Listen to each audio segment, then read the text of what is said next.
Hey, what's going on, everybody? Welcome to the program. It is the Jeff Gerstmann Show. It's a podcast about video games. I'm your host this week. My name is Jeff Gerstmann, and I'm happy to be here. Thanks for having me. It's always great to come in on a Tuesday and do a little talking about video games. What's up with those? What's going on? What is going on with video games?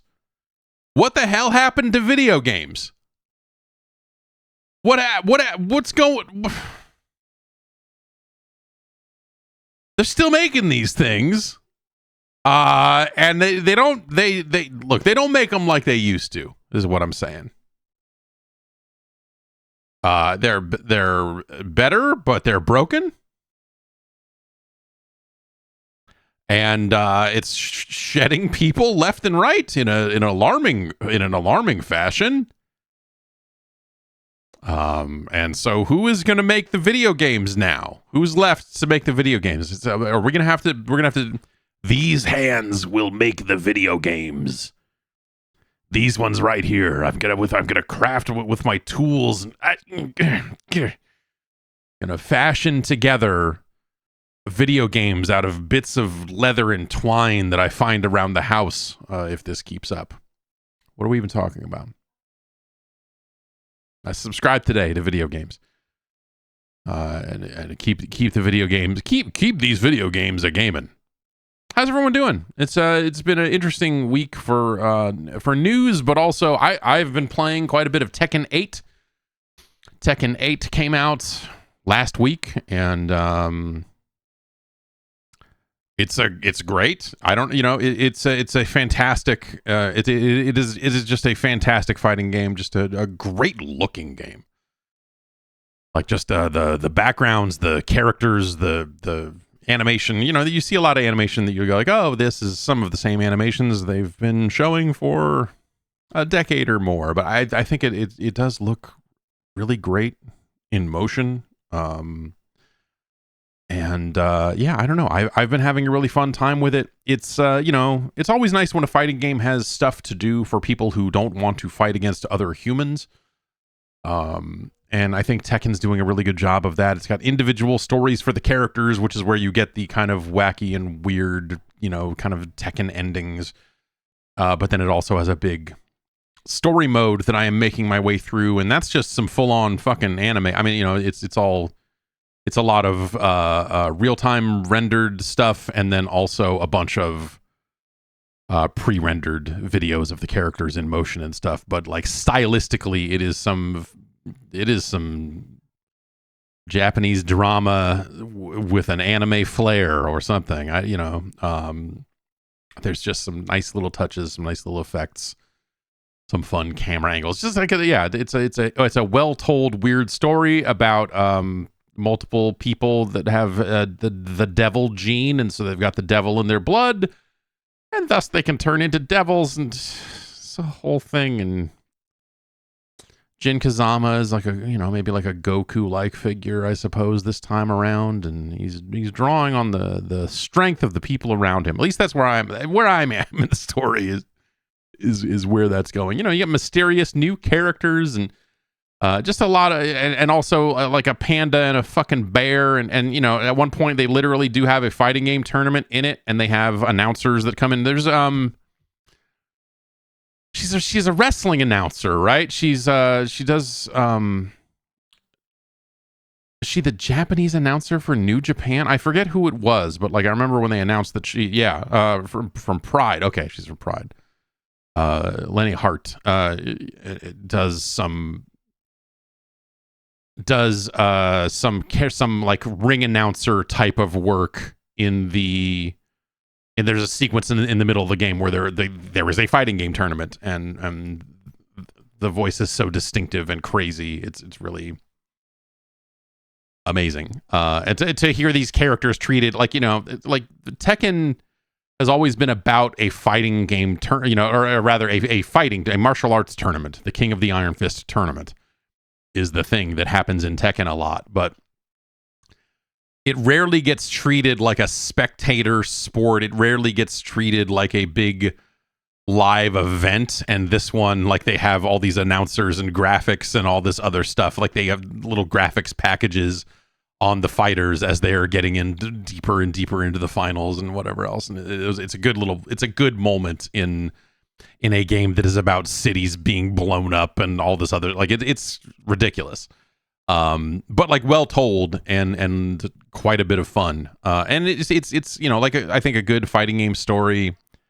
Mortal Kombat has been really good at doing this, but the Tekken 8 story mode is really good at kind of getting you to play a few different characters along the way. It's not super deep into that stuff, but it gives you a chance to just kind of mess around with other characters in a really low stakes environment. And that's been nice too. So now I'm like, oh, maybe I should play some more Reina. Reina seems fun, and some of the other characters that I haven't really messed with in kind of a while. Like Tekken at this point, maybe more so than most. I don't know. Maybe it wasn't always this way, but I feel like at some point I got to a point where like there's a handful of Tekken characters that I'm comfortable with. And then there's a handful of Tekken characters that were introduced later that like kind of feel weird. And don't feel like the classic Tekken character, which, if you're introducing new characters, yeah, you need to figure out new things to do and so on and so forth. And so characters evolved over time. Jin Kazama, I mean, he was ostensibly like the main character in the franchise at this point, underwent like a huge rework several games ago where like when he was first introduced, he was kind of another character in like the Kazuya and Heihachi molds, like similar style. And then at some point they just rebuilt him completely to be a different character. And now I don't necessarily like to play as Jin ever since then, but yeah, I don't know. The lack of Heihachi is weird. They're saying well, I mean, the storyline is saying that Heihachi is missing, whereas I feel like some of the stuff people have been talking about outside of the game is like, no, in story, Heihachi's dead and this and that, and it's like, it's hard to believe that a Tekken character is dead, considering how many times they've been thrown into volcanoes and whatnot. But I would assume that Heihachi comes back at some point sooner rather than later. Yeah, and I've been playing a little bit online, and now I played a little bit. I ran a stream the night the game came out and just kind of jumped into ranked and just got worked, man. It was just like, this is everything I don't like about playing Tekken against people, is everyone went and got real good at Tekken the way Tekken is now. And I feel pretty good at Tekken during the first 3 games. And then that's where I kind of topped out, and the game has evolved quite a bit since then. And so I cannot compete with people that are good at current Tekken. But, I've been jumping in since then. And, now that the game has been out for a while and there's a wider range of people who bought it and played it and all this other stuff, like I'm finding matchups that feel a little more in line with my skill set. Like I'm winning and losing, like that's what you want. I'm not steamrolling people. But I'm having a good time. I'm learning a thing or two along the way. And that's been nice. They had an early bug there for the first day or so where the online was crashing a bunch. They fixed that, and I have not had a problem. I have not had a problem with that since. So yeah,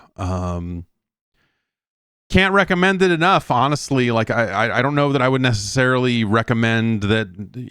Well, if you like fighting games, but I think in terms of like, is it something that's going to have a wider appeal? It does have a more, what do they call it? It's a special controls mode that kind of reduces the 4 buttons into, auto combos and that sort of, you can, it's more kind of a basic control scheme. And, I messed around with that a little bit. it's interesting. It's interesting, but I don't know. I don't think I could ever use it, but I'm not sure that it would. I don't know that that's something that would help new players or not. I think, you know, you would certainly be able to enjoy the single player and a lot of the other modes, and as long as you were playing against players that were at your skill level, I think you could have a good time with it. But I'm not sure. The other annoying thing is you can switch it on the fly. You can toggle it mid-fight, and that includes online. And so I was fighting against someone in a ranked match, and every time I knocked them down, they just started mashing that button, which, like, who cares? Well, except that when they have it turned on, a move list pops out on the side. That shows, like, that basically, like, shows what the simple moves are when that mode is turned on. And so you see that thing swiping in and out over and over again because they're just mashing the button. And it's like, I found that to be, and distracting maybe isn't the word. It was more annoying than anything else. And it was just like, okay, why are we doing this? It was annoying. They probably need to fix that so that when other players do that, you don't see that, because it can cover, like, if they're laying down on the right side of the screen and they're hitting the button, it can theoretically cover part of their body, and that matters. And they should probably have a smaller or different indicator that says that a person has toggled that control scheme on, that is less invasive on the screen, I think. But that's minor stuff. I've been playing it on PC. Looks fantastic. I've also messed around with the PlayStation 5 version a little bit, and that looks really good too. So yeah, I don't know. Yeah, it's great to, it's been so long since Tekken 7 came out, and it's a fantastic game. I don't know, there's not much else to say about it other than it's fantastic to have Tekken back. And I'm curious to see what they do with DLC down the line. They've announced that Eddie Gordo will be the first DLC character, which, sure, I like Eddie. He's fun. I don't know what they got weird with the Tekken 7 characters. They started having guests, and people have been like, I don't know if it's a full-on campaign or just people being weird. But it's people saying, like, you need to put Tifa in the game, and then Harada had to come out and say, she's pretty. You're right, she is pretty. What? Read the shirt, motherfucker. Like, that should be the response on that. But I don't know. But who cares? Get Square to make Urguys 2 if you want Tifa in a fighting game, like, start that campaign. Go bug the people that control Tifa completely and tell them to make another Urguys. God bless the ring again for a second time. They should do that. I think they should do that. I don't think Urguys is a good game, but they should do that. They should make another Urguys. The other kind of Suicide Squad is kind of the other interesting kind of story of the week here. And it's out on, well, I guess as of right now, as of 20 minutes ago, it is now out on Steam. So I haven't played it. I had the Steam version preloaded, and I thought it was going to roll out last night alongside the other versions, but it has not. But I have heard from some folks who have been playing it for review at a couple of different publications.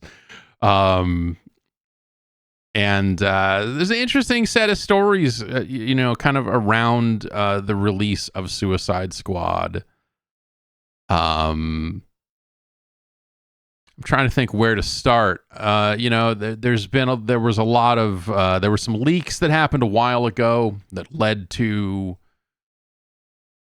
people looking at this game and going, yuck, this looks terrible. This is not, you know, there's a squad of people that anytime you say you're making a game as a service type of game are immediately angered by that. And so having Rocksteady, the Arkham folks, moving on to a live service Suicide Squad game already kind of started, you know, with a bit of a deck stacked against them, I suppose. But then screenshots of like gear screens and all this other stuff that made it look like, oh, this is like a loot game on top of that. And like, there's a lot of stuff like that was kind of stacking up against the game. This is, you know, maybe a year ago or something now at this point. The game's been delayed a few times. It's taken a long time to get to market.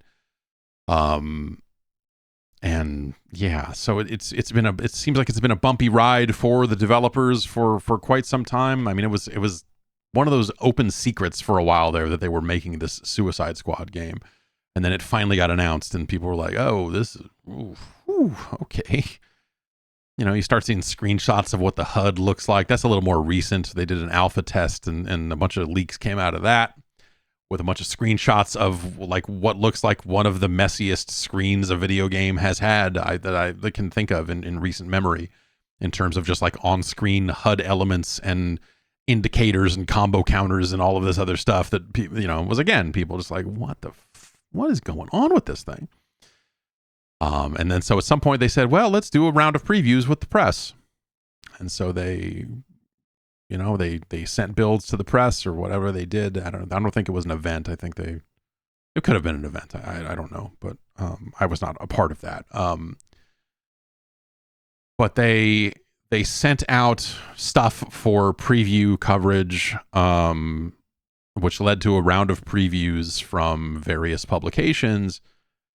And I gotta say, man, I have been doing this for a pretty long time now. I have been in and around this video game thing for 30 years. I cannot recall a case where a round of preview coverage was so universally negative. It was like shocking to me how negative the previews for Suicide Squad were.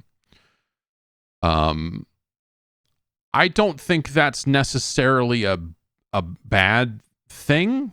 Preview coverage, so people would always knock preview coverage as being like overly positive and you know, oh, it's, you know, there's no teeth in anyone's preview coverage and all this other stuff. The thing I always say to that is that, you know, when you're previewing a game, it's not done.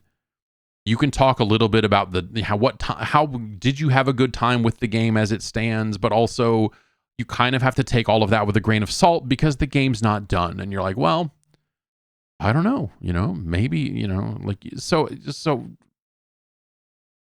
negative preview coverage is always sort of a weird thing because it's like they could fix it. They could also delay the game and fix it. You know, there's a lot of unknowns in those situations, right? And so by and large, that's why preview coverage has been the way it has been for so long. And you occasionally see some sort of preview coverage that falls outside of the norm and whatever else. But like I said, I've never seen like an across the board,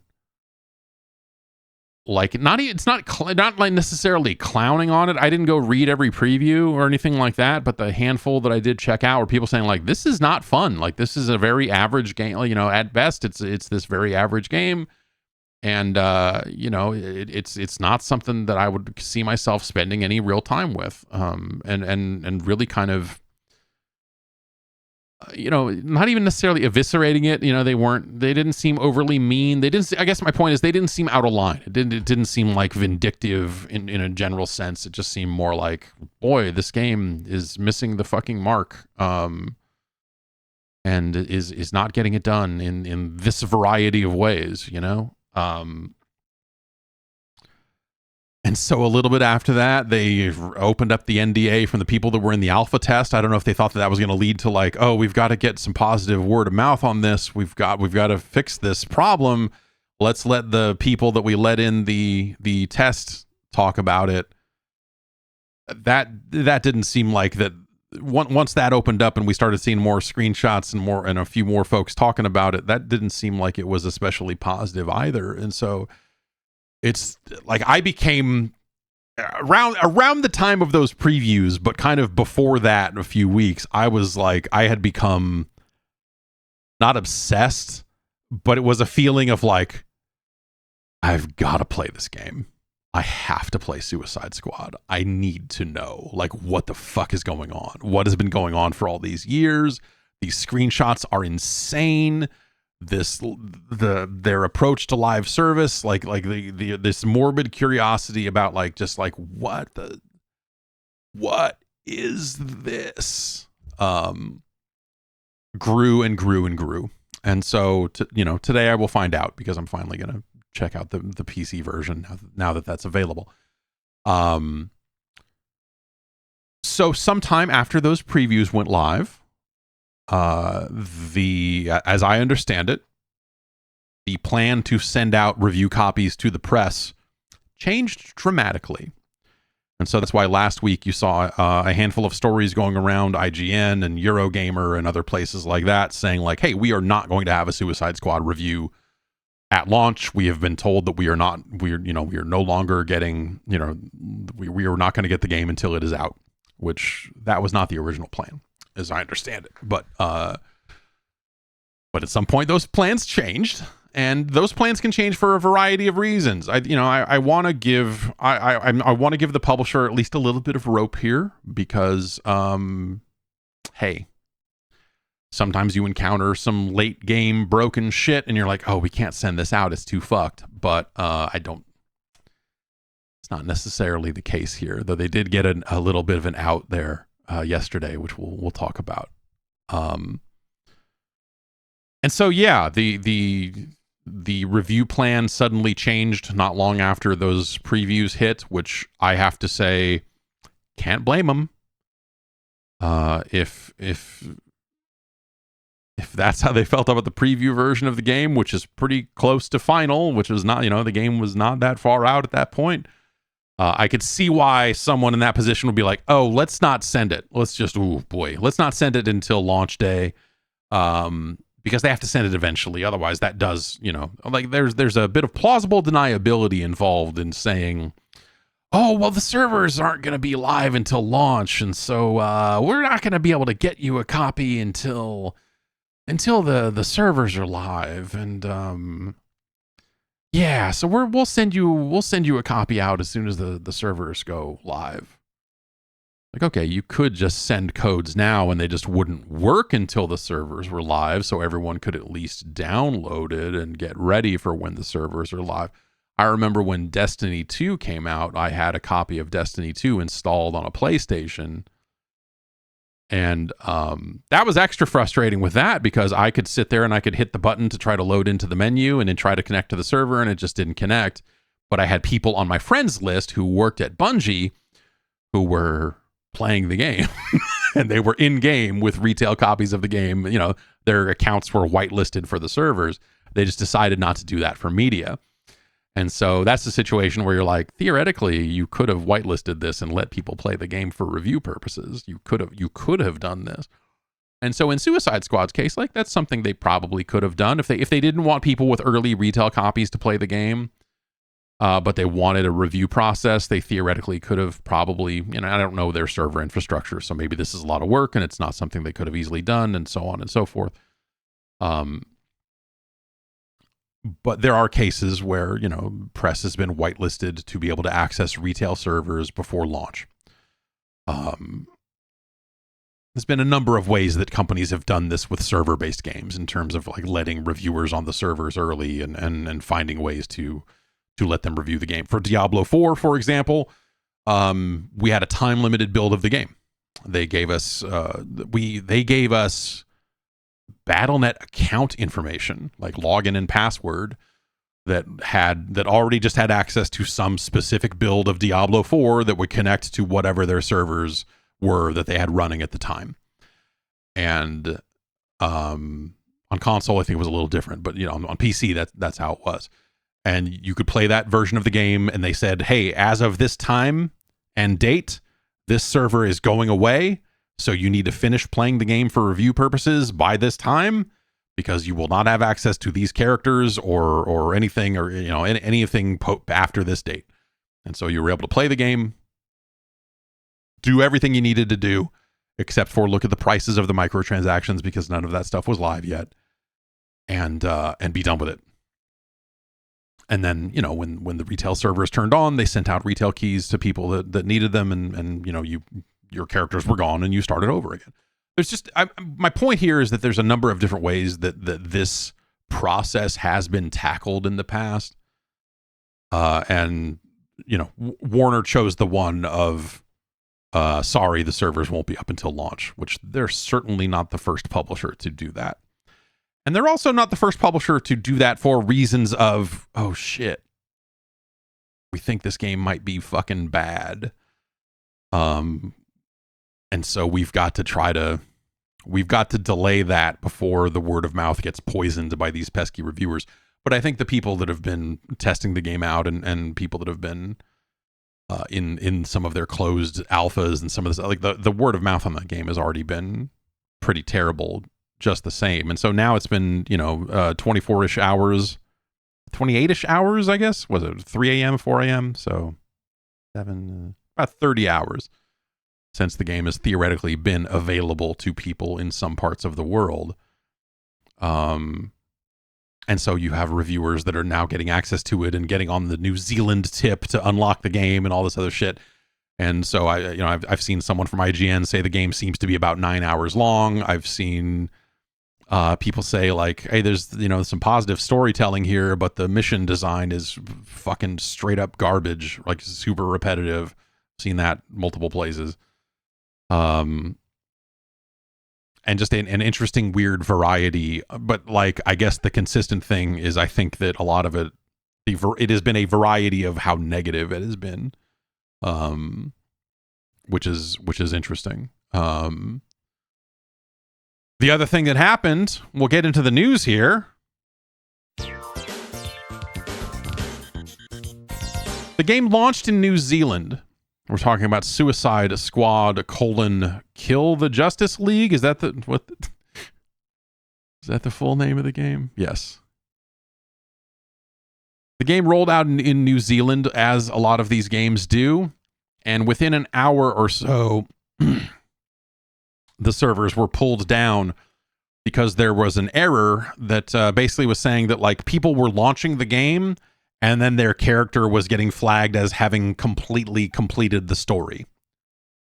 Like there was some bug that was just saying like, oh, you finished the game, congratulations. And so they took the game down for, well, I don't know. I'm going to look here because they were posting these updates on Twitter.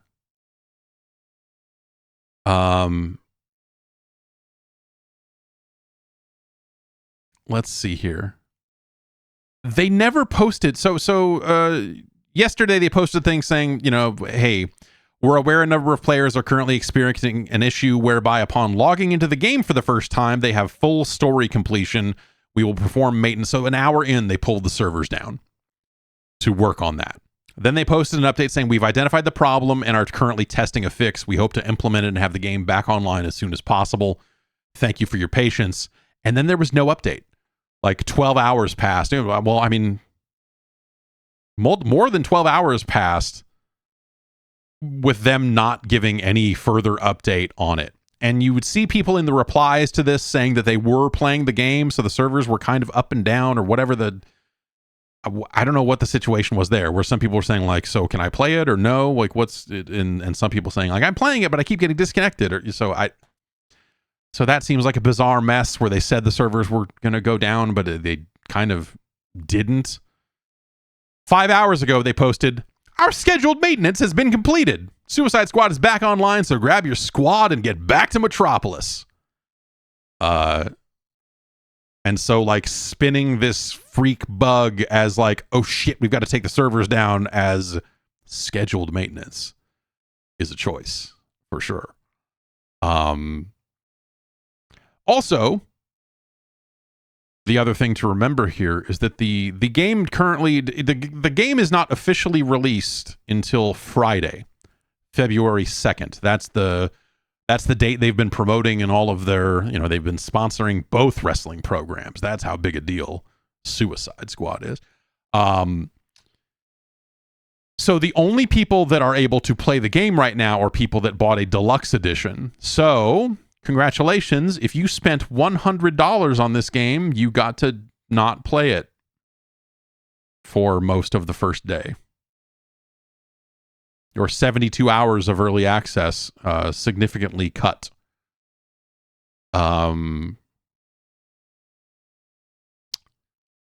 So that's not great. You know what? I bet if they had opened up the servers to reviewers early, they might have found that bug and fixed it ahead of time. If only they had some sort of way to get people onto those servers ahead of the early access time. Maybe they could have found this, and maybe it wouldn't have been a problem. Who can say, really? I just work here. I don't know. So it's a mess. And I am still looking forward to seeing this thing for myself. But it is out of that morbid curiosity. Like as I look at more footage of the game, it looks like a really mediocre shooter with characters that you're like, shouldn't these supervillains do more than just shoot guns? I guess they do a little bit more. It's a weird. It just looks like a really fucking weird product. And I have to imagine that, with the years of development and delays and anything, I'm going to assume that there is some sort of story here, some kind of, that is a tortured development. Founders of the studio left a while ago, and when they left, it's that statement of, well, the game is in a really good place, and so we feel really good about stepping away right now. We know that everyone here is top-notch, and they're going to get the job done, and everything's great, and this is the right time for us to head out. We're leaving the studio in good hands, and we'll see you suckers later. And they went and started another studio. And then the game got delayed, and all this other stuff happened. So clearly it was not in a good place. It was not, and so I'm sure that there is probably some long story about this thing. There's also been kind of people for the longest time assumed that Rocksteady was working on a Superman game, and I think the final holes got shot in that theory this week. There were some stories saying no, there was a multiplayer thing they were testing before this, but it was never a Superman game. There was never, well, it was a Superman game. That was the rumor for a while. And I think there was a brief period of time where people were trying to say that they were working on a Ninja Turtles game, right? Is that what the other thing was? I mean, anyway.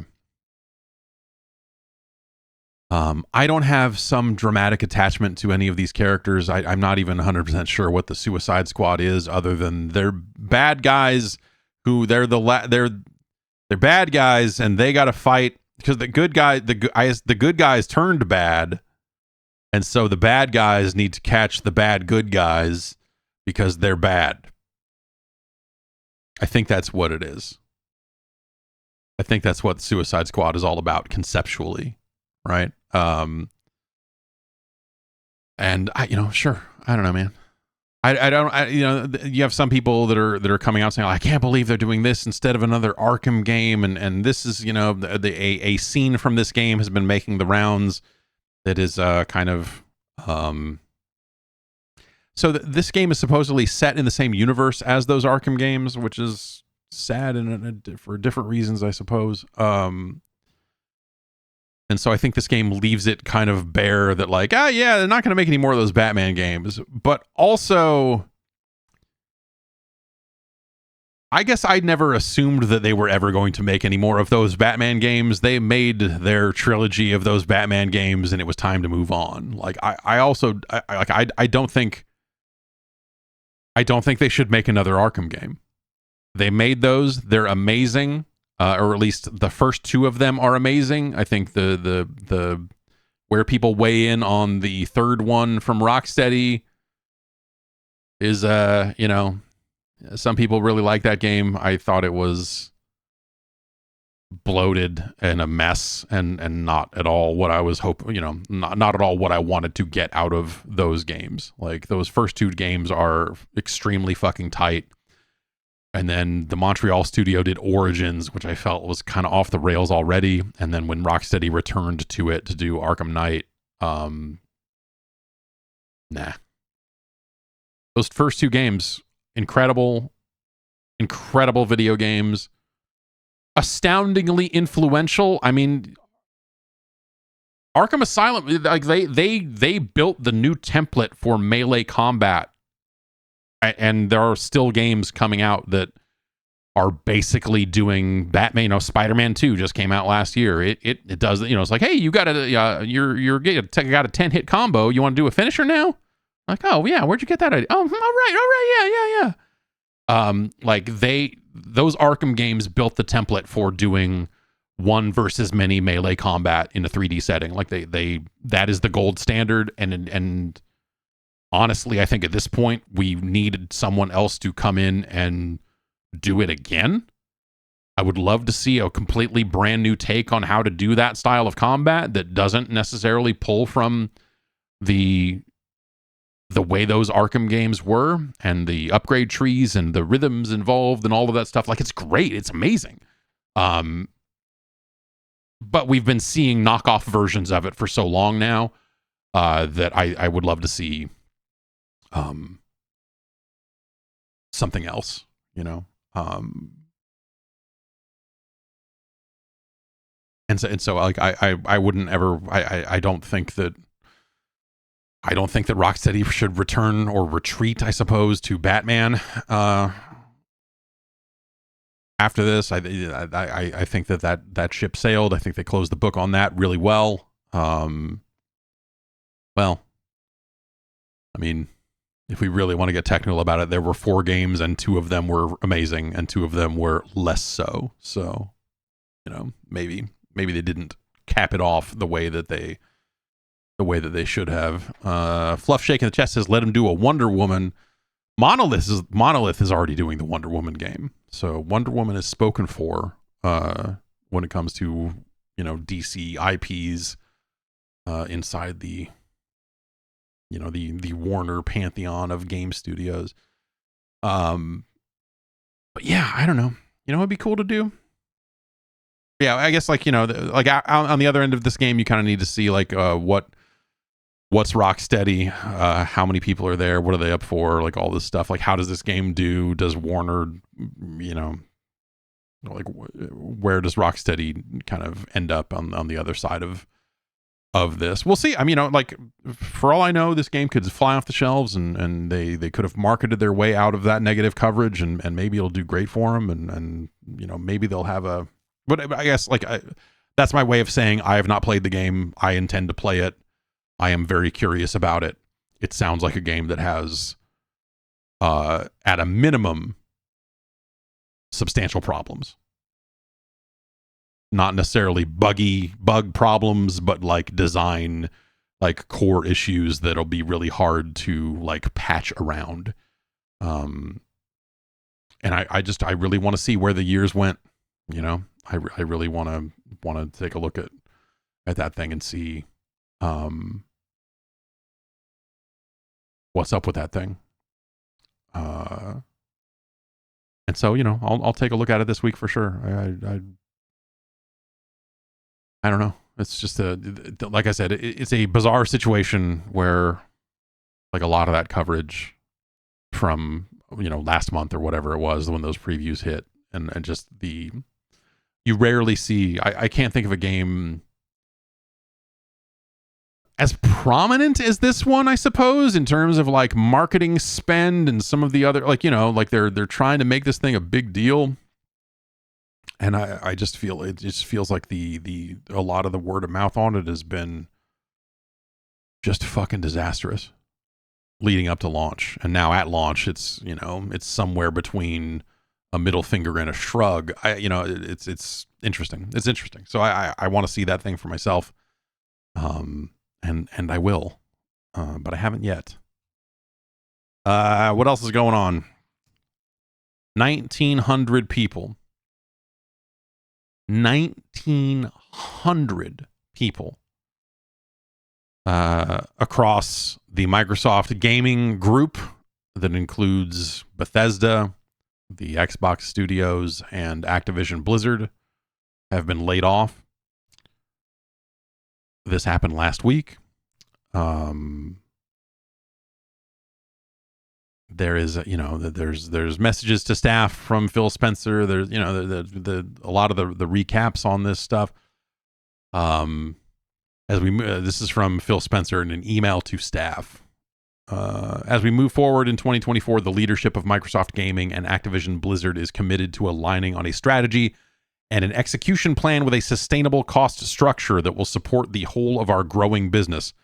Together, we've set priorities, identified areas of overlap, and ensured that we're all aligned on the best opportunities for growth. As part of this process, we have made the painful decision to reduce the size of our gaming workforce by approximately 1,900 roles out of the 22,000 people on our team. And I'll jump ahead a little bit. The people who are directly impacted by these reductions have all played an important part in the success of Activision Blizzard, ZeniMax, and the Xbox teams, and they should be proud of everything they've accomplished here. And so, nothing necessarily specific there about which groups are getting hit, but like this is so that when you buy a company, there will be layoffs. That is how it's like in a sick way. That is kind of how it is supposed to work. Because part of the cost savings of buying another company is you have what he references it here, but you do have areas of overlap where you have situations where you're like, okay, Xbox has a PR team. It's massive. Bethesda has a PR team. It's less massive, but still big. Activision has a PR team that is quite large. Do you need all of those PR people across all of those different companies, or can you merge that into one team? And once you merge that into one team, do you actually need all of those people?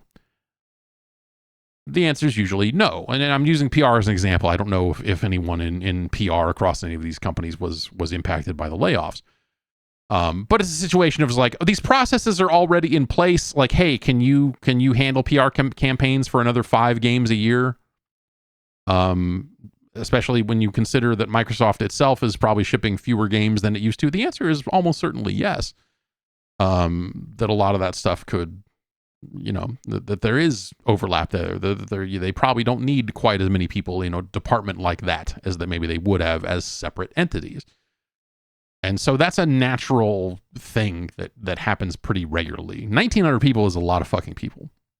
That seems like more than what, but also this is hitting ZeniMax. And so when they bought ZeniMax, when they brought in Bethesda, it felt like these layoffs didn't happen. And there was a part of me that was just like waiting and just going like, I know at some point they're going to step in and go like, okay, you're part of us now. And this us over here has a whole central team of people that know how to ship games and do this and do PR and do this and that. And some of you can come out here and join this team. But we're shutting down the team back east. We don't need those folks anymore there, whatever it is, and that probably there are other central services about like who's like QA, could you merge QA teams? Do you need quite as many QA people as you have? The answer is almost certainly yes. You probably need more QA people than you have, but that's, hey. And so a lot of these different teams, they look at, if we combine them and we look at the number of games we're looking at putting out in the next year, 2 years, 3 years, whatever, do we have the people we need to do this? Do we need all of these people to do this? Like where can we save some money? And so it's accounting and like the other kind of centralized services and stuff like that. Though it seems like that this hit whole teams. This hit developers. This wasn't just all central service type stuff. There are some people on the Blizzard end of things, on the Activision end of things, where I think this is like their 3rd round of layoffs in 5 years. just like brutal situations. There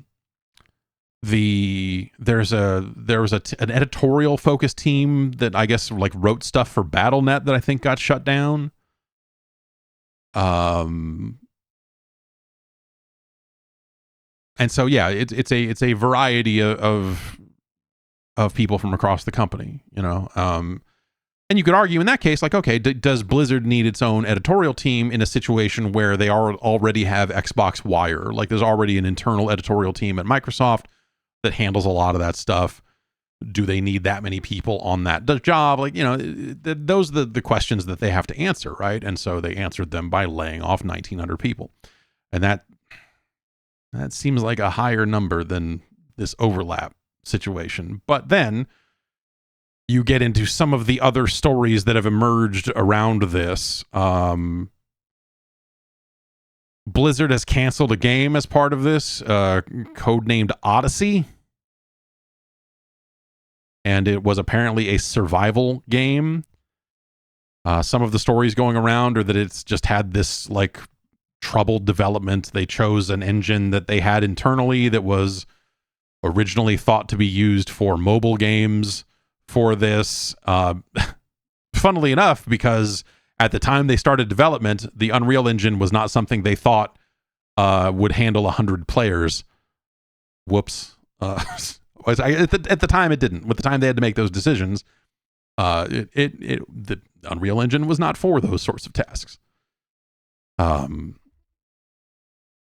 And so that game's been shut down. Some members of that team, I think, got moved to other teams, but there were obviously some layoffs there. Synapse is the name of the engine, according to video games chronicle.com. And it sounds like the technical issues with that engine were largely at fault for, like, the game never found its footing from the sound of it. Some people said, like, I can't believe that Microsoft would shut down a survival game the same week that Pal World is selling 10 million copies, or however, wherever Pal World ended up netting out last week, 8 zillion copies, however many they sold. But if the game isn't coming together and they've been on it for 6 years, maybe it's not going to, like that's the sort of thing, Also, I would probably say to that specific bit of criticism, Pal World is a weird thing. It's not something that's going to be easily duplicated. But also, if we're just talking portfolio stuff, Microsoft has Minecraft. They've got one of the survival games already. And so taking a chance on one that sounded like it was already just very troubled development wise for whatever reason, you could see why a game like that might get shut down, despite the genre having kind of a big moment right now. Because who knows when that thing could have been ready, would it have been any good, all of that sort of stuff. There's sort of a tendency on the part of the public, on the part of the players, that when a game gets canceled, there's always like, I can't believe they would do this. It's like, sometimes games are bad. I mean, we're just talking about Suicide Squad. That made it to that theoretically is going to make it to shelves this week. But and that's a dramatic case, and I don't mean to dogpile on it, but at some point you have games that are not coming together, and at some point you have to kind of cut and run from some of that stuff. And it's a hard thing to do, and in this case, people lost their jobs probably through no fault of their own. If the engine is the problem here, it's not they're not the leadership team that chose that engine, that made that decision. They were just trying to do the best they could with the tools that they were given, and now a lot of them are out of work, and that sucks fucking shit. It's a bad situation. But there's generally speaking here, there's really just no guarantee that when these games get canceled, and this StarCraft Ghost is another great example of this. StarCraft Ghost is actually probably the go-to example in this sort of situation in terms of like public outcry around a game getting canceled. It's that's a sad situation because it was a beloved. It was, I guess, not StarCraft is maybe not what it used to be, I suppose, but beloved character, beloved IP, well, not beloved character, but beloved unit type. And a fun lore, fun universe, all of that sort of stuff. And so, there's a lot of hooks that it already had into people. I played StarCraft Ghost, I think it leaked. I think a build of it leaked at some point. So maybe you could play it now, and that's not that big a deal. But I remember when they were taking StarCraft Ghost around for preview coverage, and I remember playing it and thinking, this seems like a really standard, like it had some neat ideas in terms of like, hey, like, but they made themselves a third-person shooter. And you just look at it and go like, okay, yeah, you got a little bit of stealth in here, I suppose. And you can kind of call down abilities like StarCraft abilities as a ghost, the things a ghost can do, like there's little neat bits like that lead to kind of interesting special moves, super moves, special abilities, whatever you want to call them. But at the end of the day, that game is like a pretty average. That game felt like a pretty average third-person shooter. And so when it got canceled, I think I was like, oh, that's weird. I wouldn't have expected a game that, had already achieved like some prominence and, had built up something of a following. You don't normally see a game like that get canceled. But also it's easy to see that something like that, like, maybe isn't coming together in a way that you're like, oh, this is the best of its kind. This is going to get 9s in reviews or whatever else, right? Instead, you're just like playing it and going like, yeah, this is like textbook definition of a, high 6, low 7 kind of score. And so, looking back on it, sometimes middling games get canceled. Sometimes games that are going to be merely good in a genre filled with extreme competition get canceled because they're not going to compete. And so, even if it's a survival game here, this Odyssey that Blizzard was working on, even if the survival genre is hot right now, you don't know when that would have shipped. You don't know if it was any good at all. What was cool about it? Was there a hook? Was it, I'm sure there was something there, but yes, it is no longer in development. Some personnel changes as well. Alan Adham, who was one of the co-founders of Blizzard, who had left and come back and was acting as chief design officer, he is stepping away from the company. And the president of Blizzard, Mike Ybarra, is also left or is in the process of leaving. I'm not sure if he's had his last day, but he is out. You might remember that Mike left Microsoft, left the Xbox team, and then ended up at Blizzard somewhere along the way there. And who knows? A lot of reasons why someone who left a company might not want to come back and be owned by that company again, and might go like, I've had enough. I've been on this merry-go-round before. Go, you have fun. And so he has stepped away as president. As a result of that, they have just yesterday announced the new president of Blizzard Entertainment. Her name is Joanna Ferries. She'll be coming in from the Call of Duty team. She was a general manager on the Call of Duty side of the business. So she will be making the move over there, and starting her first day is February 5th. They brought her on, looking at kind of her history. She was originally acting in an esports capacity, and then at some point ascended through the ranks to become a GM. And people see Call of Duty and they immediately go, oh no. But this is, remember, like, people at this level are operating on the business side. Like, she was a general manager of that business. She is not the one saying like, we've got to go boots on the ground. If you could make the wall running like this, if we're canceling the Neversoft game, like that's not necessarily her role in that development. And so, What I'm saying is, if she's good at business, she could probably be good at business at Blizzard as well. I don't know. But it's not necessarily like some disqualifying, like, oh no, they've got a Call of Duty person running Blizzard. Like, I would say if you're freaking out about that because you are somehow protective of Blizzard culture, I think enough people have rolled out of there at this point, and ownership changes and all this other stuff, that like, what is Blizzard's culture? It's not what it was. It hasn't been what it was for a good long time, as far as I can tell. And so, sure. She wrote a note that got posted publicly that was like the message to all staff.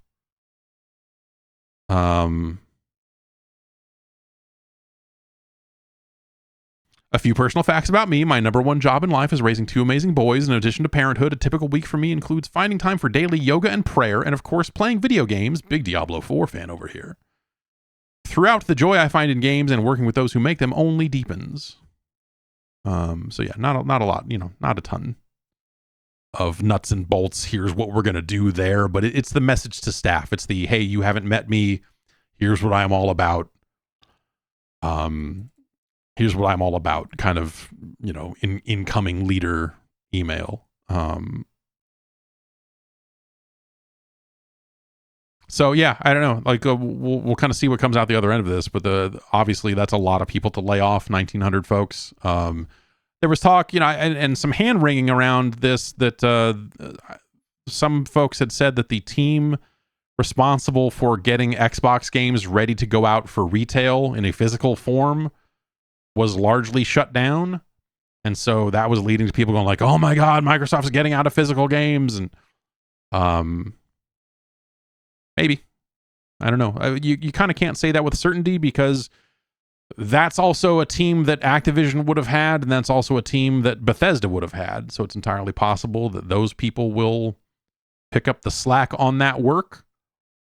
It's also entirely possible that they didn't fully shutter that team and they just are operating it in a different way. I don't really know what the situation is there. And, hey, are they going to go all digital?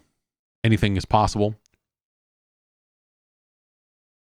I feel like when Xbox comes up these days, the main thing I would say about it is that anything is possible. I would believe just about anything coming out of them at this point, up to and including, hey, we're winding down the hardware business, or we're thinking differently about the hardware business, or what have you. But that only makes sense. Well, okay, well, Xbox Game Pass, huge service, tons of subscribers. You know what Microsoft likes to be? A services company. They love to sell subscriptions. You want to get Office 365? They'll happily sell to you. The Microsoft leadership have been working hard to pivot that company into a services-focused business for a very long time, and that seems like the stuff they value. In a situation where they are not going to be the leader in a space anytime soon, they have to ask themselves, do they want to stay in that space? This has been the conversation that I feel like has killed all of the Microsoft hardware over the years, or at least, when they get into Surface tablets, when they got into Windows Phone, and then at some point said like, oh, fuck this. This is not, we are not going to even be in the top 2 here. When the Zune came along, sure. Yeah. But Surface laptops and tablets, and like a lot of their hardware business, I feel like has been like cursed over the years. The Xbox has been at times the bright shining star that in some ways probably keeps them trying to do other hardware, because they're like, look at the 360. Everyone wants one of those fucking things. It's not like that anymore. And so if you're the Microsoft leadership, you have to say like, well, what's the gaming brand, and what is the gaming brand doing? And also, what does the gaming brand do that aligns with our big corporate visions of services? Game Pass, I think, was largely a factor of them trying to drum up something that plugged into the core messages of what the company is going for, and what the core messages of what the company wants to be and where they want to be.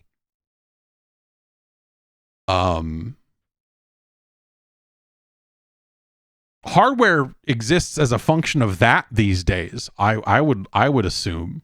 Hardware exists because they can't really think of another way to do it. If they don't have an Xbox, you can't buy a Game Pass subscription anywhere else except on PC.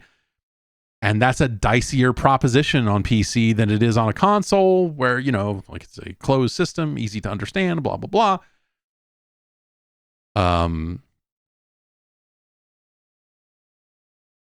And so, yeah, I don't think there's a reason for the Xbox console to go away. Someone else, and if situations change, I think you could drum up a reason to get out of the hardware business, but it involves things like, hey, we found ways to get Game Pass onto PlayStation hardware. Or, hey, PC manufacturers are going to start making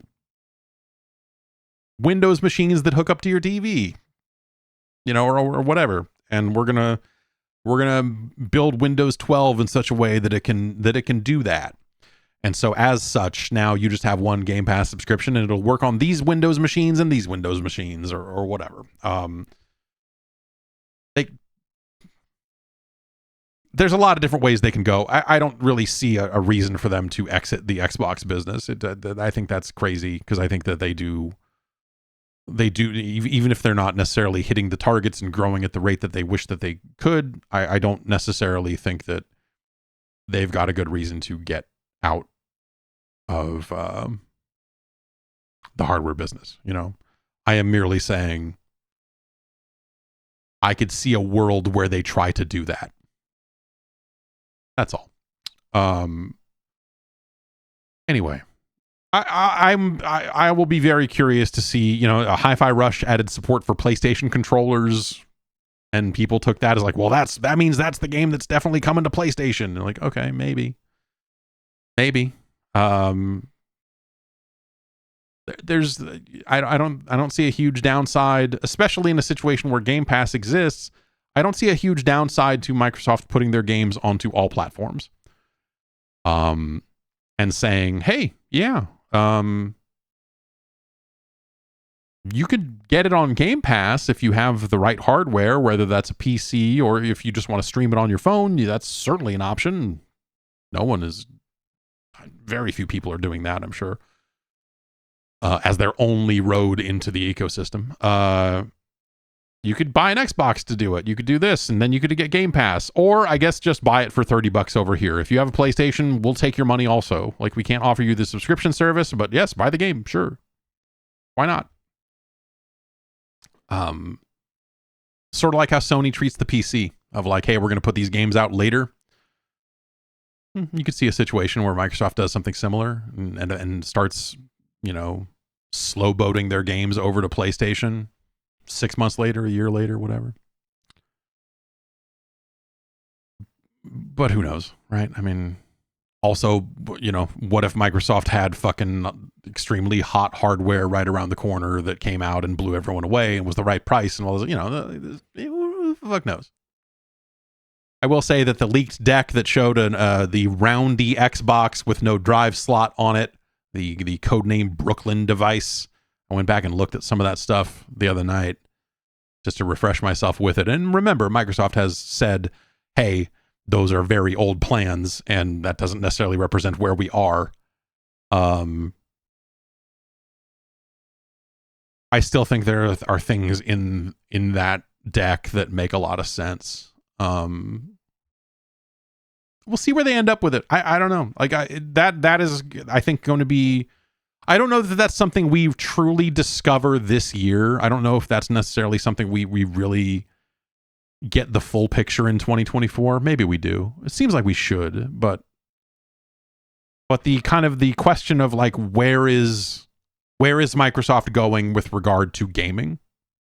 And I say Microsoft because I don't just mean Xbox. I mean the larger brands, the Activision games, like what does come to Game Pass and what doesn't. It's weird in a way that some of the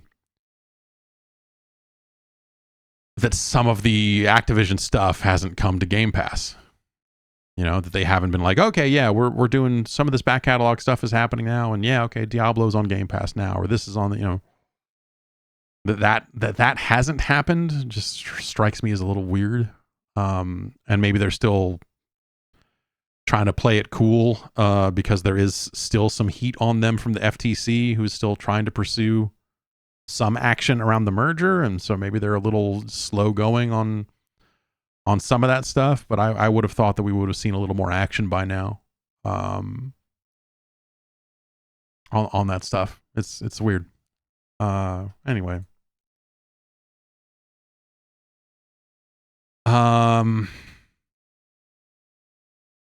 We can probably expect to see the Xbox Game Pass streaming service show up in a more official way on iPhones in the near future. Apple has made a change.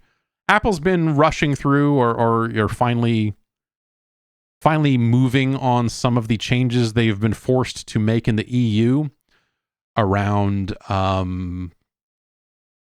allowing alternate app stores and some of these others, some of the other kind of things that are breaking up the iPhone monopoly or whatever you want to call it in that territory.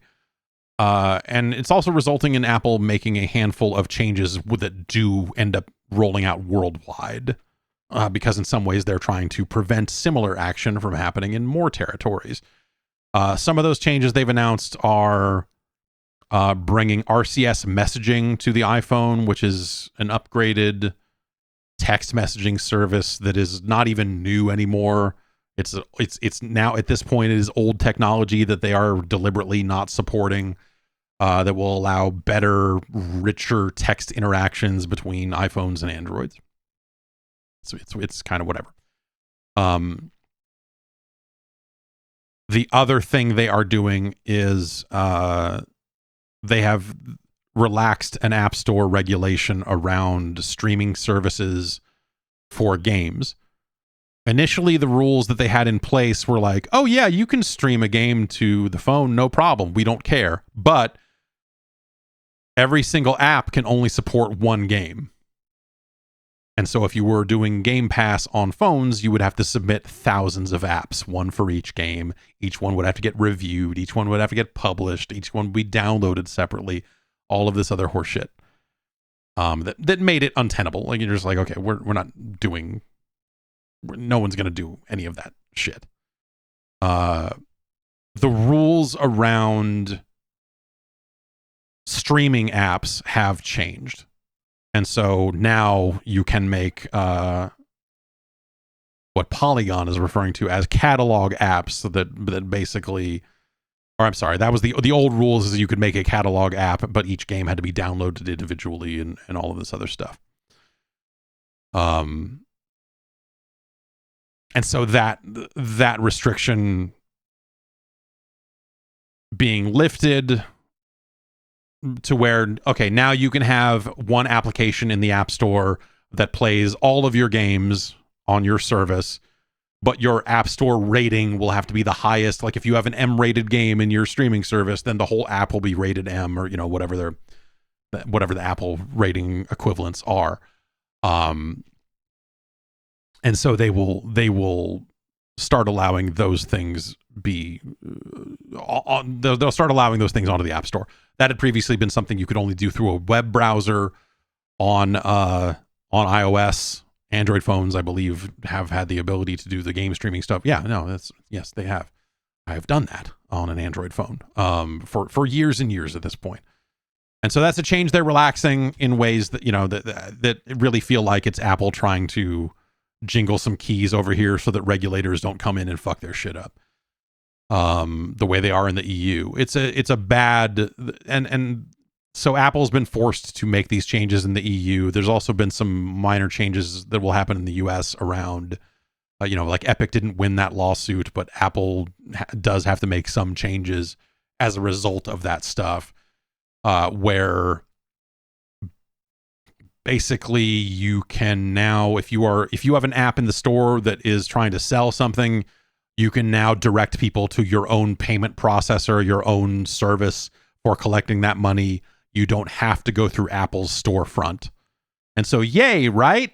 Except that Apple decided to add a ton of fees to where if you're going to collect that money, Apple still wants 27% instead of 30% of those sales. And your payment processor is probably going to take the other 3%. And so basically they're being about as shitty as they can possibly be, while obeying the letter of the law. And so they are going to end up back in court. I think Epic has already said, like, we're not done. And they're like, all right, I don't know that I love Epic being the company doing this, but that shit is not going to fly.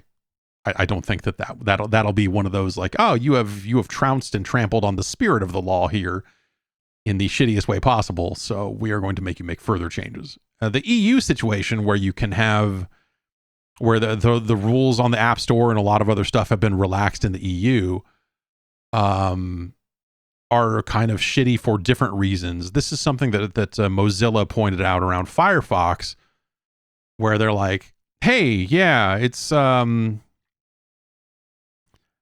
cool that we can now have a browser that, so if you don't know this, all web browsers on iOS use the same guts underneath. If you are building a web browsing application, you are forced to use Safari under the hood. So when you launch Chrome on your phone or Firefox on your phone, fuck what you heard. Under the surface, it is still running Safari's WebKit, like variant of WebKit. They're changing that and allowing people to put their own browsers out now. However, if you're a company like Mozilla, who can only develop, you're not the largest organization in the world. I love Firefox, but it's a distant third, fourth. What is it? You then now, like, your options, because this is only something you can do in the EU, you can build a brand new browser and only release it in the EU. And in the States, you still have to use WebKit under the hood. And so now you have to maintain two separate applications, which is a shit situation for, like, Mozilla is large. They are not as large as fucking Google. But, this is the sort of thing that impacts a lot of smaller companies, is they're like, oh, well, we can make these changes, but we can only make them in this region. And is it worth it for us to make those changes in those regions? Apple is still trying to collect a bunch of money. If you're outside the App Store, there's some additional fee of getting, like, your app notarized, and that is something that will cost you 50 cents per download, or something. Basically, Apple has found new ways to add new fees to the process in ways that make this whole thing a lot less attractive than it sounded coming out of court.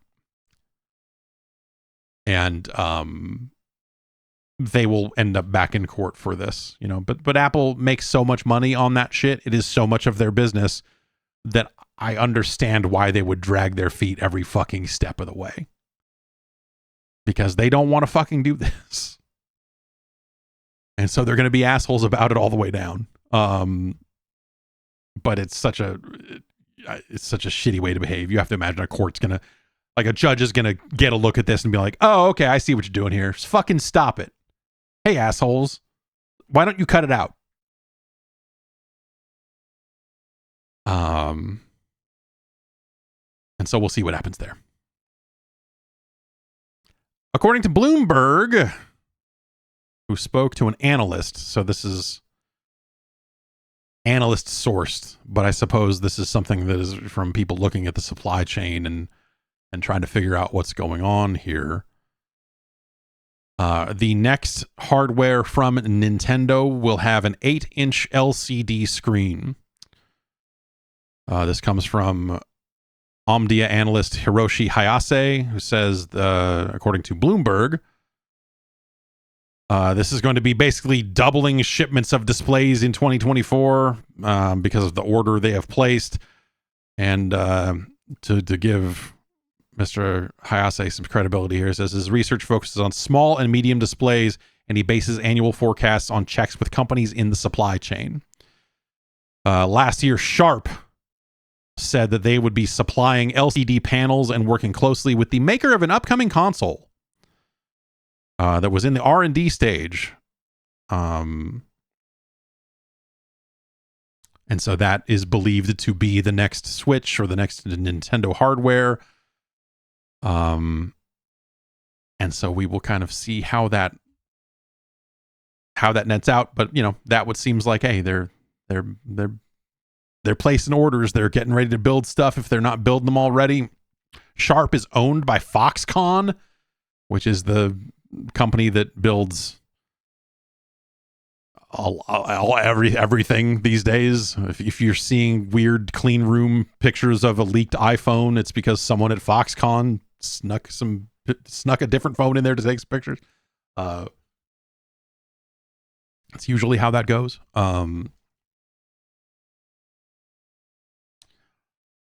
And yeah, so I don't know. Things are moving on that front. LCD screen, that's a bummer. I don't know. The OLED switch is nice, and the idea of them going back to LCD is a bummer.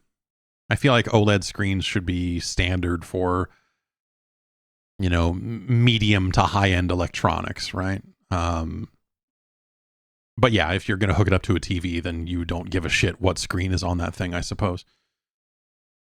And so, I don't know, there's no comment out of Nintendo on that. And so we just have to say like, okay, looks like things are moving along. So also, I don't know, Bloomberg was also the big source on all the Switch Pro rumors a while ago. And a lot of that was analyst sourced as well. And so I always remember that in the back of my head when it comes to this stuff. Is like, oh, yeah, we'll see. Good news, everyone. Finally, some good news. We've got some bad news after that, but finally, some good news. The first 24 characters of the Dragon Ball Sparking Zero roster are officially revealed. That's right. We now know that 24 seems like a big number, and we only know the first 24. I mean, there's going to be a lot more revealed here, but we do have a good idea of who these characters are. I'm going to just let's read the list here. It says here, so this is, what is this? This Sparking is the Dragon Ball franchise that came out here as like Budokai or Budokai Tenkaichi, right? Is that what it is? And so Sparking was always the US name, or the Japanese name. I always thought that was a cooler name. Dragon Ball Sparking with an exclamation point, and then zero in all caps written out after that. Anyway, I think those games are bad, but when I look at this roster, when I look at these first 24 characters, it does make me kind of want to check out this game when it does finally ship. All right, here's who's going to be in it. Goku, Z, early. Goku, Z, mid. Goku, Z, mid, Super Saiyan. Goku, Z, end. Goku, Z, end, Super Saiyan. Goku, Z, end, Super Saiyan 2. Goku, Z, end, Super Saiyan 3.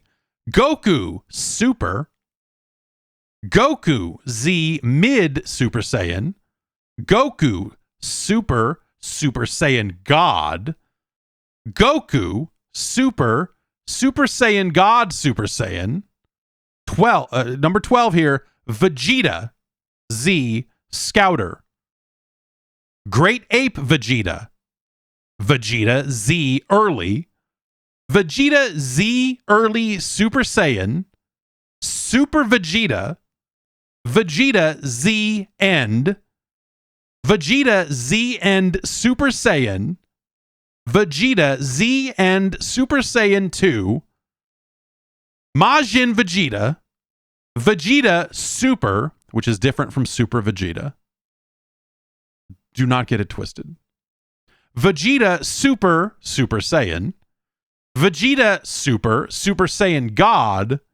And Vegeta, Super, Super Saiyan God, Super Saiyan. With a roster like that, how could you not, how could you not be on board? That's the first 24 characters from Dragon Ball Sparking Zero. And they show a character, like a character select screen. with a lot of Gokus and many Vegetas as well. It's beautiful. It's beautiful is what it is. It's unfortunate that these games are garbage. But maybe this will be the good one. I don't know.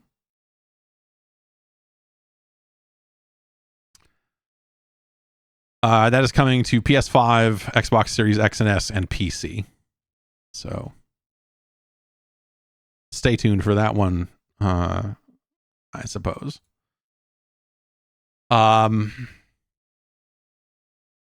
Embracer, everyone's favorite shit show these days, is making some additional has made some additional cuts, this time at Eidos Montreal. They posted a statement here on Twitter. The difficult decision has been made to let go of 97 people from development teams, administration, and support services.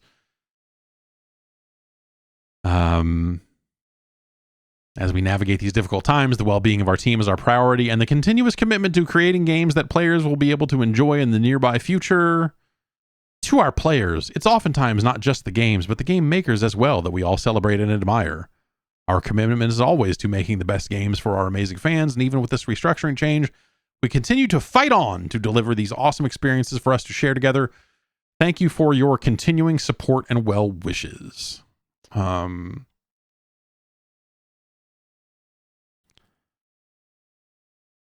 This was not part of their official statement, but it sounds like a Deus Ex game that was in pre-production and was scheduled to go into full production at some point this year has been canceled as a result of this move. That's according to Bloomberg.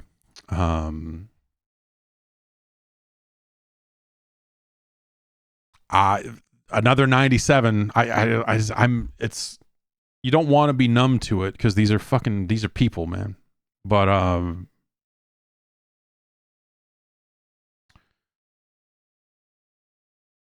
there's so many.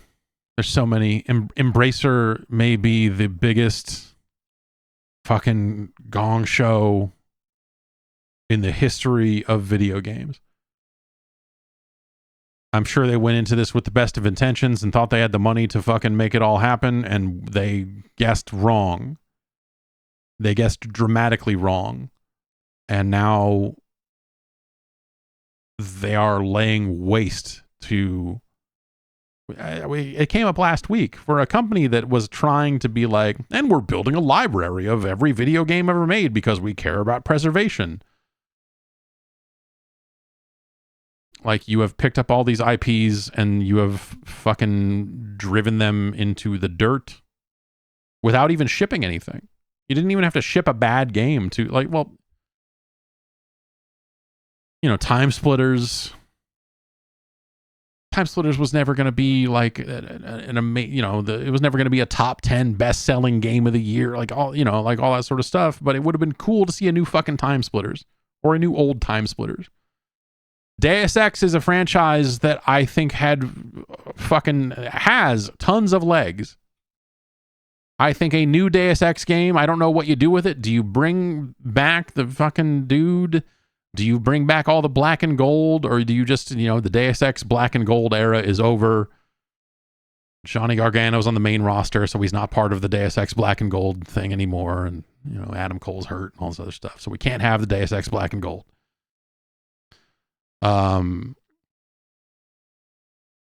Yeah, I don't know. Like, you probably don't make a new game with Adam Jensen in it unless he's like a cameo near the end and he goes, I did ask for this, and then everyone has a good laugh and whatever.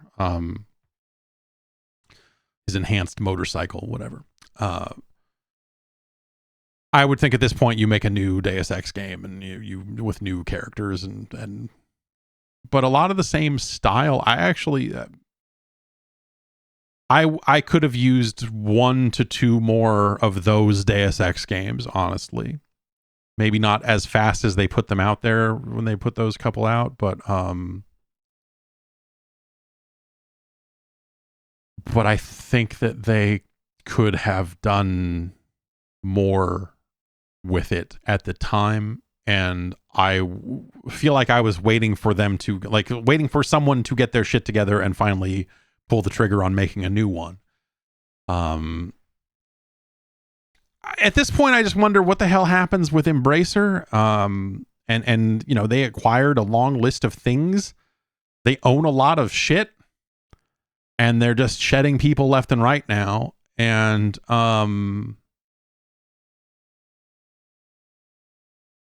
also, like, but they still own all this stuff. So, like, you know, there's the Tomb Raider deal where Amazon is going to be publishing Tomb Raider, and it will be developed by Crystal Dynamics. Obviously, Crystal Dynamics was, you know, helping out on Perfect Dark as well, and so there's that. But like, so is Embracer going to eventually end up just being this like IP house where they're like, okay, we own all this stuff, and we're gonna find an external developer, and we're gonna, you know, we're gonna find an external publisher so they can take on some of the risk as well, because we really don't have any money over here. Like, what's the path forward for Embracer when it comes to this stuff? Like, maybe nothing. Maybe they sell the IPs off, which is also scary, right? Because then where do they end up? If you're rolling the dice on that again, who ends up with Deus Ex down the line? Do they do anything worth the fuck with it? Does it end up at Tencent and they make a free-to-play third-person shooter and write the words Deus Ex on the box, like they're doing with Delta Force? I don't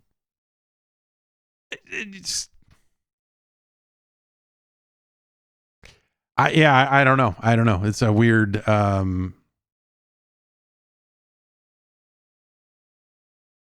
It's bad. It's bad for a lot of reasons. Obviously, you know, 97 more people losing their jobs in an industry that cannot absorb this many people. There are not that many jobs out there. You know, this is going to drum a lot of people out of. This is like a lot of really great minds in gaming are going to be driven from this sector in droves as a result of this bullshit.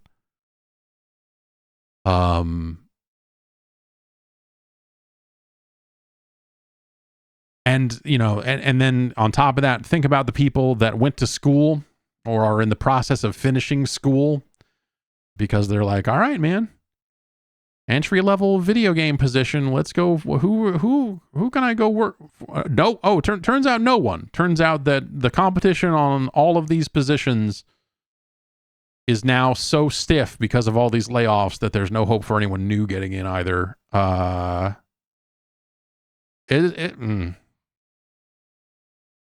Obviously, this is not just something that is happening in video gaming. The layoffs across all of tech and all, you know, this is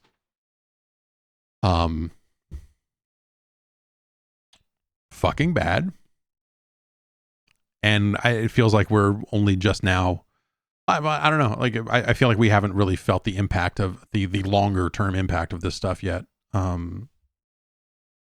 When it comes to, like, yeah, okay, people just don't want to work in games anymore because the sector is too fucked. The sector's too volatile. It'll eventually calm down.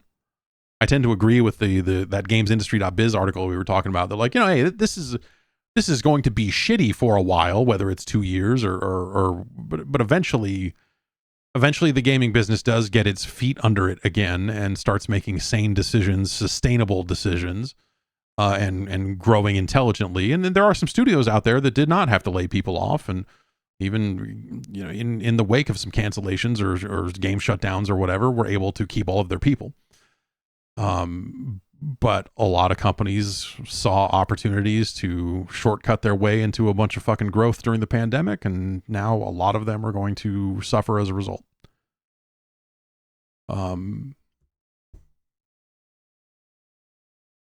It's fucked. You know what else is fucked, man? This is more of a funny kind of fucked, I suppose, though probably less funny if you're working on the game. Love Live, School Idol Festival 2 Miracle Live. Love Live, exclamation point, School Idol Festival 2, and then in all caps, Miracle Live. And then another exclamation point. On the 24th the official account for that game, which I believe is a rhythm game of sorts, they wrote a thing on Twitter to give you an update on the game's global launch. It has been out in Japan for a while. It is, of course, a game in the long-running fucking Love Live franchise. Ugh. Global launch. I'm just going to read this because it's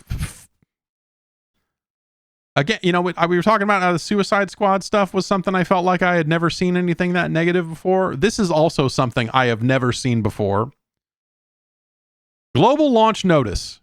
We are excited to break the news to you that the global version of Love Live School Idol Festival 2 Miracle Live is launching soon in February 2024.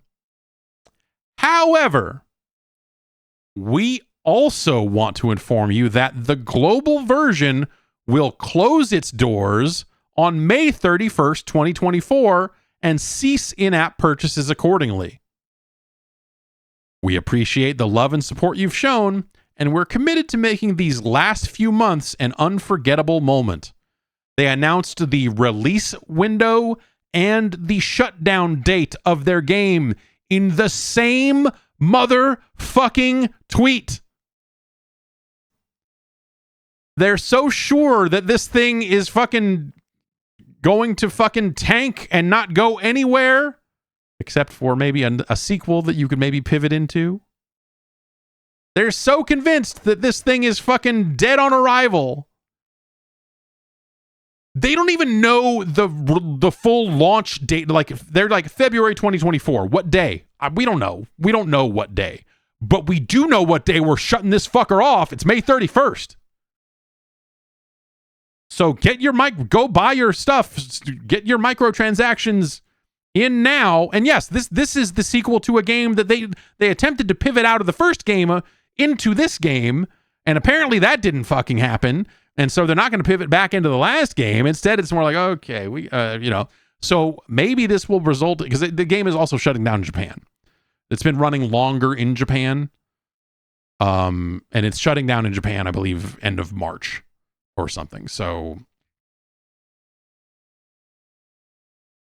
it'll be gone around the world at some point here. I can't. It's like, what the fuck, dude? They're truly a grand opening, grand closing moment. People have gone back to that Chris Rock joke numerous times when it comes to games that have opened and closed in a very short period of time. Perhaps they're making the Jay-Z reference to the Chris Rock joke and don't even know that it's a Chris Rock joke. Who can say? But to literally have one tweet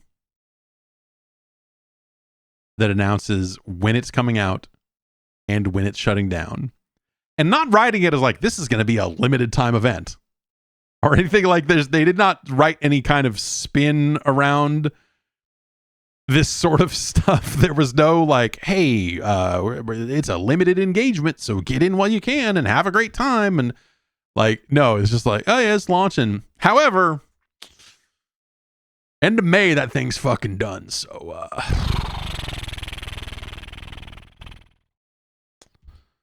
so love live while you can, I suppose. And we'll see what they do. Like, I wonder if by the time May rolls around, if they will have another game out in, or, March in Japan. Like, if they already have a follow-up planned that will somehow make this disaster make slightly more sense. That is one of the craziest situations I have seen. And so it's a big week for fucking wild shit, I guess.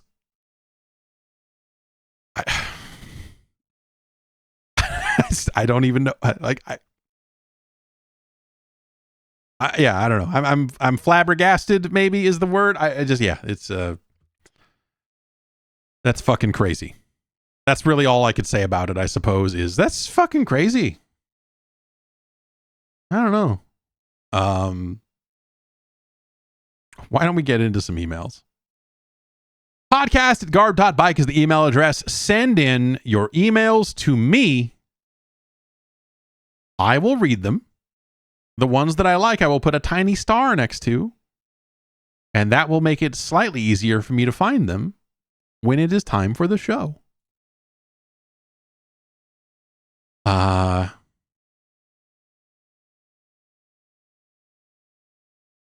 Let's see here. Okay, I put stars next to some really long ones here.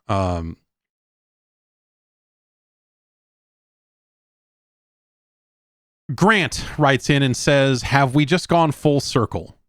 We started off with anyone being able to make games. Then the PS2 generation hit and we moved into the gatekeeper era. This lasted until some point in the 2010s, but it has been restricted to PC. The consoles now feel irrelevant. Everything is happening on PC. So will we see a more open shift in the future where consoles become a thing of the past? Surely we're only a well-prized Steam machine away from Valve killing them off? Then we end up back in the Wild West PC age of the 80s, though maybe that was just a European thing? So no. Okay. There's a handful of questions wrapped up in there, so maybe I can kind of pull it apart a little bit. Basically what Grant is saying is like, hey, you know, back in the 80s when computers were king, everyone could just make video games and sell them. You know, you had individuals like Jeff Minter, for example. Doug Smith making Lode Runner and then selling it to a publisher. Randy Glover making, you know, Jumpman and having Epix pick it up and publish it. And I mean, you had those sorts of situations. Distribution was the gatekeeper there. Like anyone could make a game, anyone with a computer could make one, but how do you get it out to people? And some people sold them themselves. They went full independent, like fucking Too Short selling tapes out of his trunk.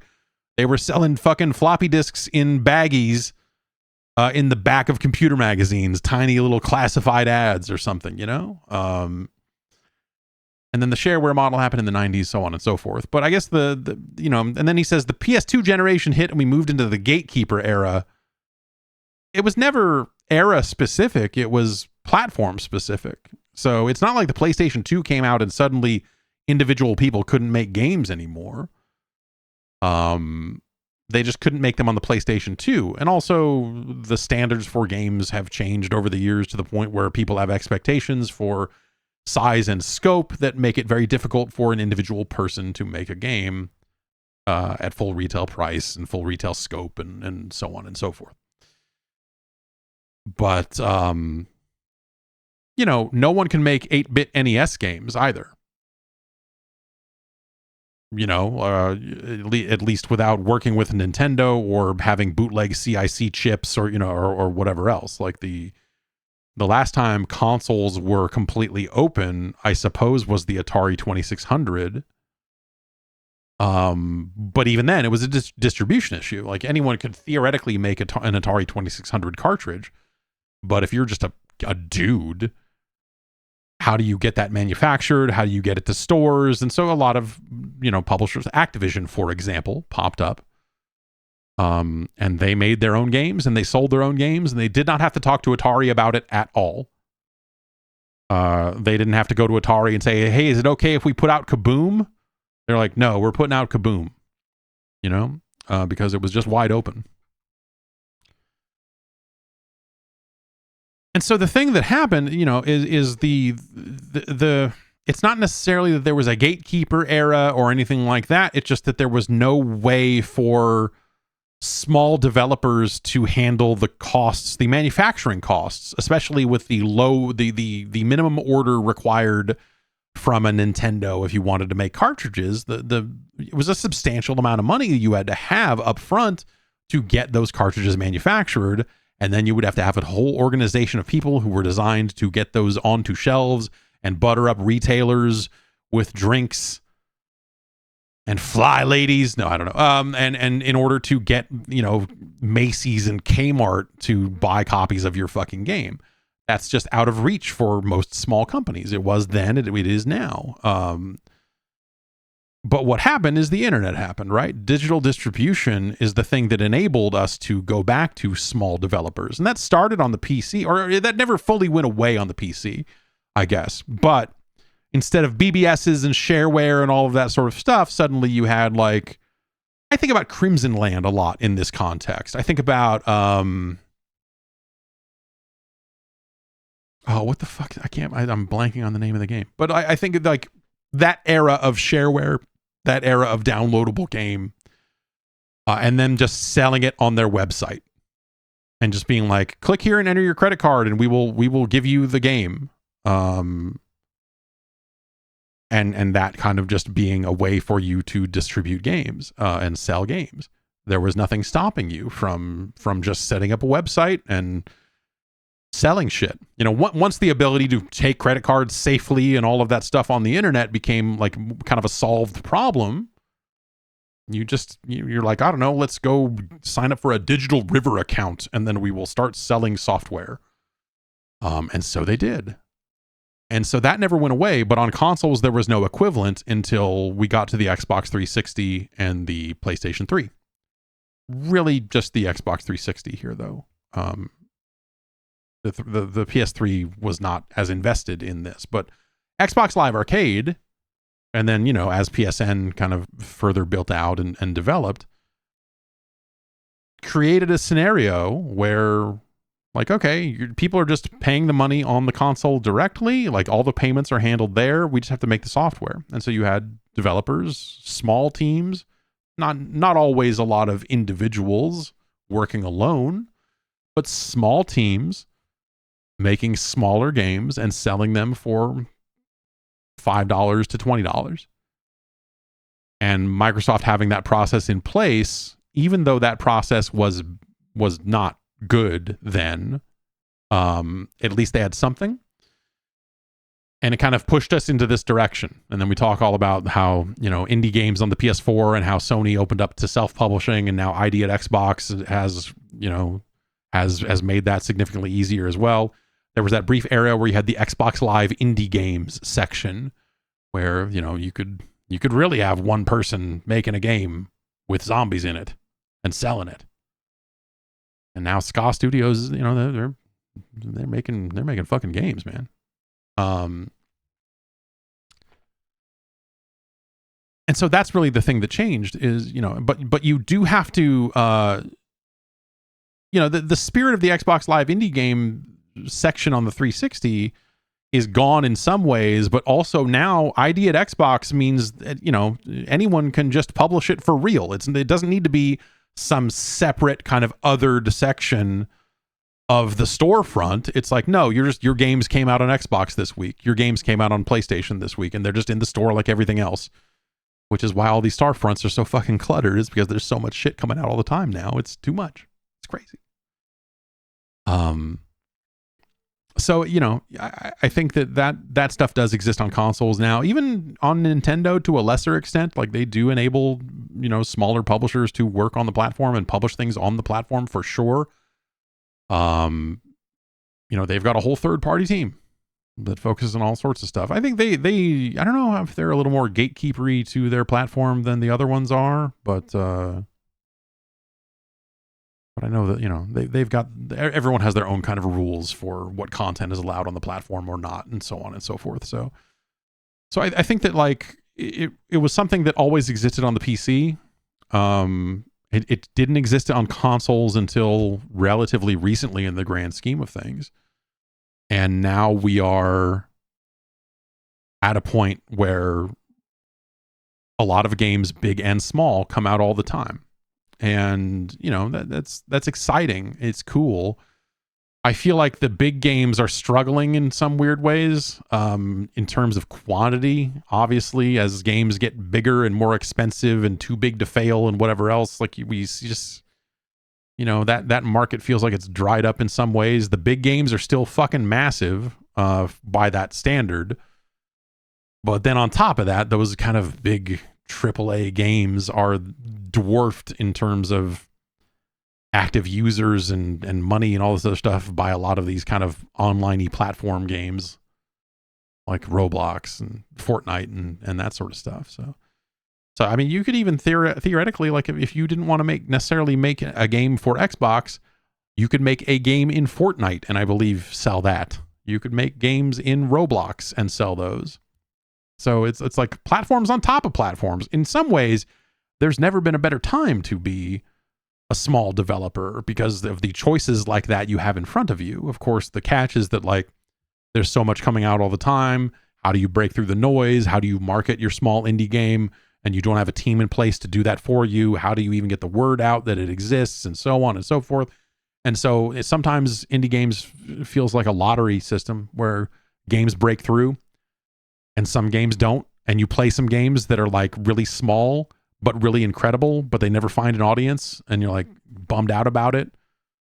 But like, there's so much happening all the time now. You know, it's not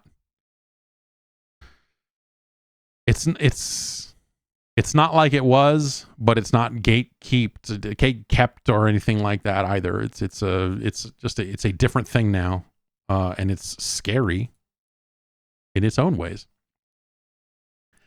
Eric from Ontario kind of writes in with something that's sort of adjacent to this. Says, I was browsing social media the other day and I came across a post from someone saying they miss AA games. And it got me thinking, did AA games really disappear? Or has what we would consider a AA game changed? I feel like indie games have taken over what would be considered the AA game space given the smaller budgets compared to Sony or Nintendo's bigger releases. Or more bigger.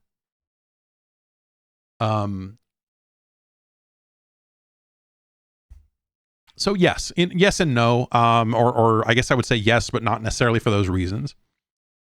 I think largely what we saw happen is the big studios started placing fewer bets on those smaller games. And some of this is maybe coming back into vogue. I think when you look at the Microsoft lineup right now, I look at it and go like, there's a lot of games in here that I would consider,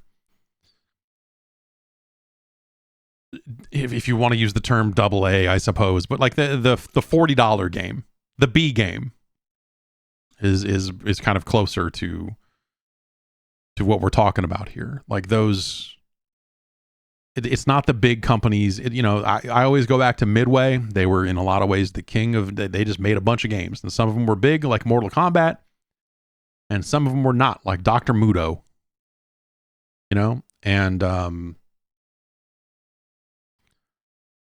and now you're at a point where I think the major publishers that are left are kind of all in on these like massive video games. And that's where we get these inflated budgets and all this crazy shit. That's where you look at it like what's going on in AAA, and because they're the only companies left that can make games like that, and so they try to, and it's kind of hit and miss. But then you have Ubisoft will make smaller things, right? That Lost Crown, that Prince of Persia game that just came out, has the look and feel of an indie game. Maybe it'll win Best Indie Game of the Game Awards this year. Who can say? But they don't make a ton of smaller games the way they used to. And so that has kind of been carved out. What you do have is, you do have smaller developers that are taking bigger swings. And so they're getting into some slightly bigger budget games. And so, yes, you do have some mid-tier games coming up from underneath in a way that you didn't before. And so that's kind of a weird scenario. I'm sorry. Let me take a phone call real quick.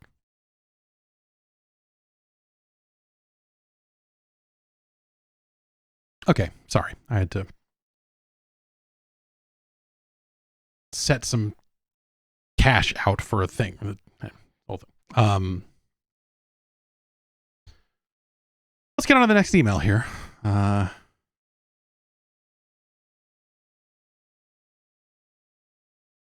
Adam writes in and says, as a Disney sicko, I often debate who the gaming industry's Walt Disney is. Who will be remembered as the innovator who brought the entire medium to the mainstream? In some ways, I think it's Miyamoto, legendary characters, impeccable track record, and the longevity. In other ways, it could be Carmack, innovation, mainstream appeal, and all-time hits. Ultimately, I always land on Newell. All-time great games, excellent track record, and the foresight to invest in and create an entirely new industry with Steam. It encompasses the totality of Walt better than the others. Who is your gaming Walt Disney? I don't know. Do they need to be racist too? I mean, if we really want to check off all the boxes here,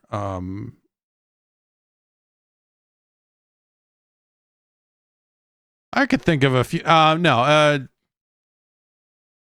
Yeah, I don't know that I hold Walt Disney in any sort of position of esteem, so it's hard for me to make a comparison like that. I think when Adam's looking at the different elements of the Disney business as it was built up, I could see the case for a Gabe Newell for building Steam. I think that makes some amount of sense, but I think that in terms of characters created and worlds built, I think that Valve is maybe on the low end of that compared to a Miyamoto or even a Carmack, I suppose. Maybe on par with a Carmack there, but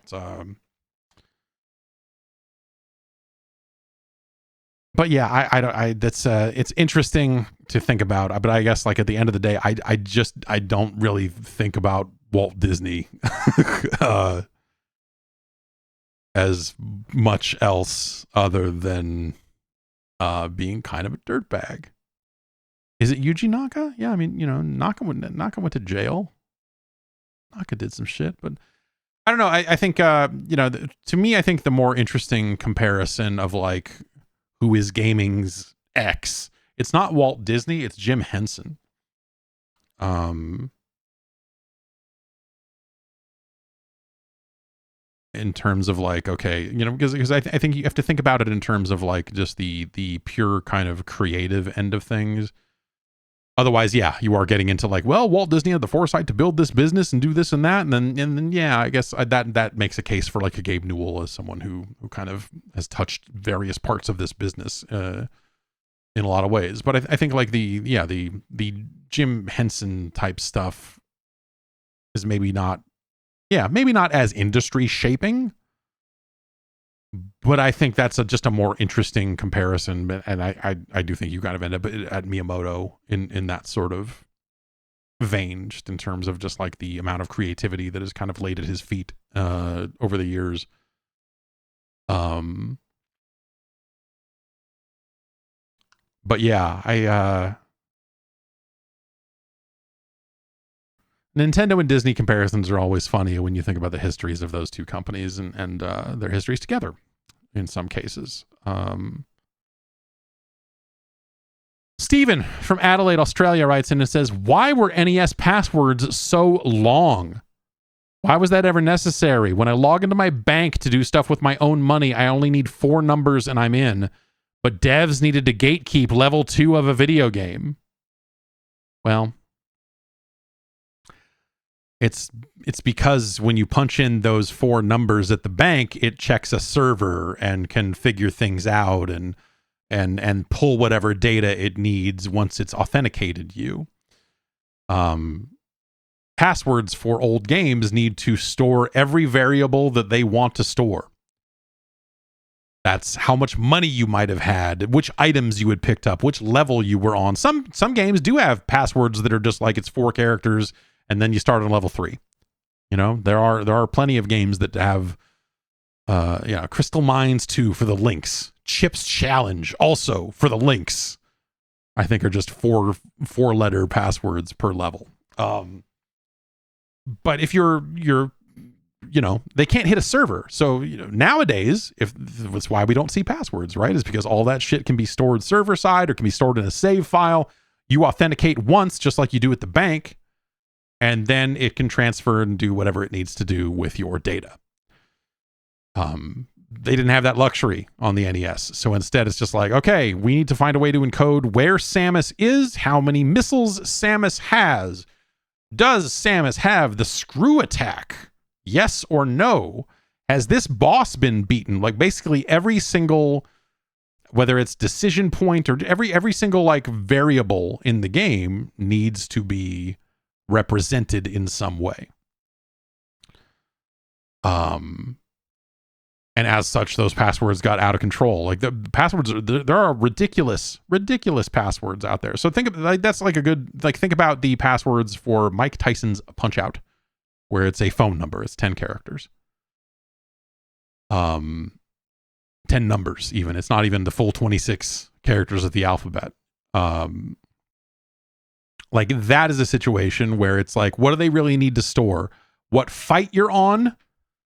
How many wins and or how many losses you have, really. They probably don't even need to track wins. They just need to know what fight you're on, how many losses you have, and I guess maybe how many knockouts you have. They probably store that data in there somewhere, because that's a number that is tracked. But it's a very limited number of things, and so the passwords for that game are much more manageable than Metroid's. When you get into the games that had the upper and lowercase passwords, that was such a fucking disaster, man. Mega Man passwords with the weird grid. That was kind of a cool idea. I remember that being like kind of a welcome change, because the thing I always hated doing was, like my handwriting has never been great. It was bad as a kid. It got okay somewhere in the middle there. And then the internet got big and now I don't have to write anything anymore. And so my handwriting is dog shit. But as a kid, you'd just fuck up one letter on that password and not be able to read it, and you'd be like, "Oh, fuck!" And you're sitting there guessing at like, "Well, is this really an N instead of an A? Is this really this instead of a this?" Or, like that stuff sucks. But eventually battery backup became more affordable. The chip shortage ended. The costs came down, blah, blah, blah. And so, we got to a point where passwords just kind of went away.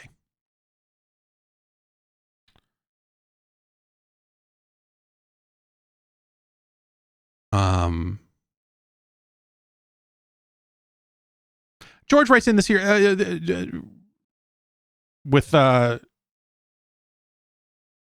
something, yeah. So we talked a little bit about digital sales and physical sales last week, and we had some charts from NPD, and I noted that NBA 2K was not on the list. A few people wrote in to say, hey, it's because 2K stopped reporting digital sales to NPD a couple of years ago, so they're kind of out of those lists. But here's some more detail here. Take-Two stopped reporting their digital sales to Circana this year. Oh, it's this year. And that's why NBA 2K dropped out of their sales charts. And if NBA 2K can drop from number 2 or number 3, as it has been for the last half decade, to out of the chart completely, I do start to wonder about where Nintendo's titles would actually chart if they reported digital sales. So, yeah, remember that Nintendo's games on that list are only reporting physical sales and not digital. And yeah, and now 2K's stuff is only physical as well, and they're no longer on the list because of how digital their sales are, I suppose. Yeah, you do wonder, would Nintendo's games be number 1, 2, and 3 every year if they did full reporting on that sort of stuff? And then some investment stuff here. Second, you noted that that venture capital companies may have stopped backing live service titles. I can tell you they do still invest in them, but the vast majority of them are Web3 and blockchain games you've never heard of from startups you've never heard of. For instance, the same group that backed Roblox and got a win out of it is currently backing over a dozen of these Web3 types of games. Yeah, that makes sense. Thank you to Jorge for that. Yeah, I mean, that makes sense. The VC companies would be trying to look for victory in the whole blockchain space still, or rather, they made those investments maybe when that seemed like it was a better idea than it does now, and they're still in them, going, shit. But yes, that is eating up some of the money that might have been, that might have gone to other better games, but didn't have as good of an investment story, I guess.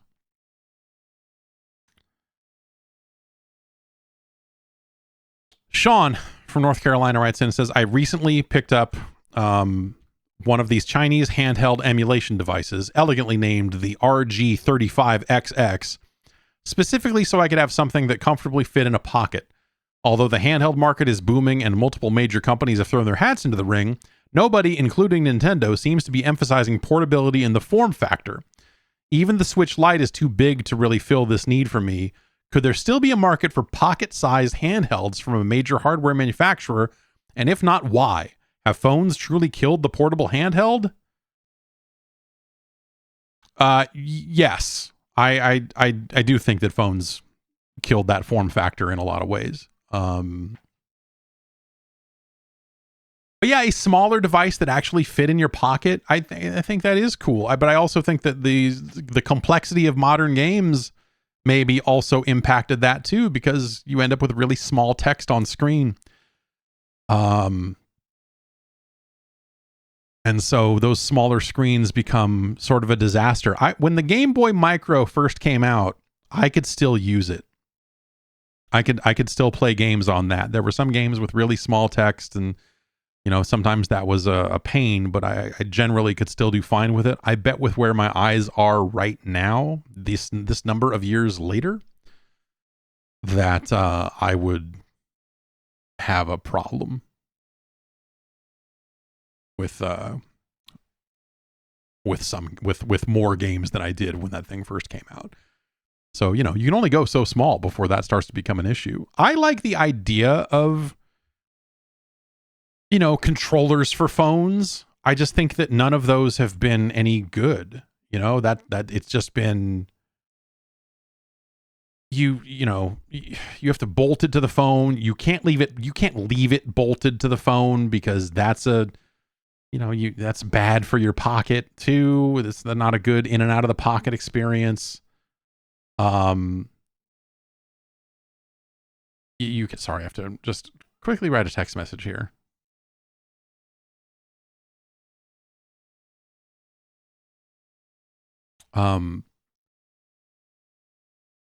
So yeah, I think that you're right. I do. And if the Switch is going to have an 8-inch screen on it, it is not going to, or if the next Nintendo hardware, I suppose I should say, is going to have an 8-inch screen on it, that's not going to solve your issue either, because that's even bigger than the updated, I think the 7.7-inch screen on the Steam Deck.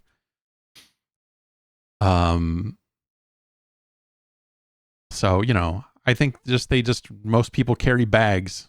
Most people have bags. You get a bag. I don't know. I have this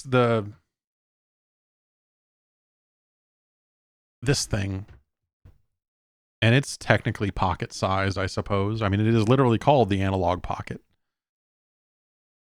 But I would not want this in my, this is like Game Boy shaped and sized. If you haven't seen one, it feels like it's roughly similar in size to an original Game Boy, but it is probably actually, it's certainly thinner. I wouldn't want to keep this in a pocket. This would be a pain in the ass. But also, get bigger pockets. Start wearing trip pants. Get some Jinkos. Get some pants that you could steal a 40 ounce in.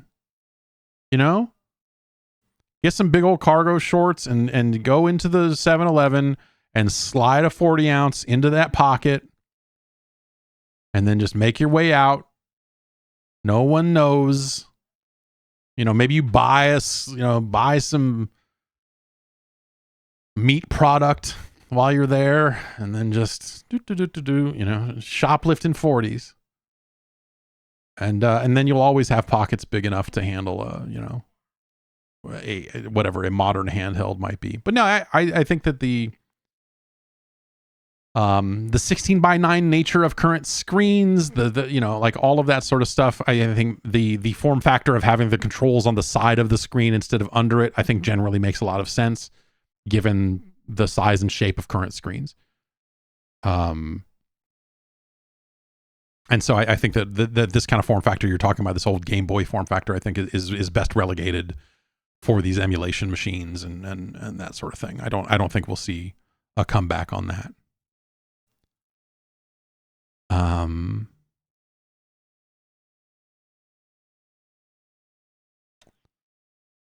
Let's see here.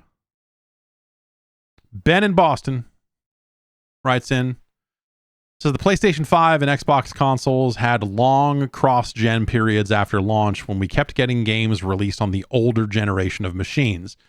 Do you expect this to happen again when the next Nintendo console launches?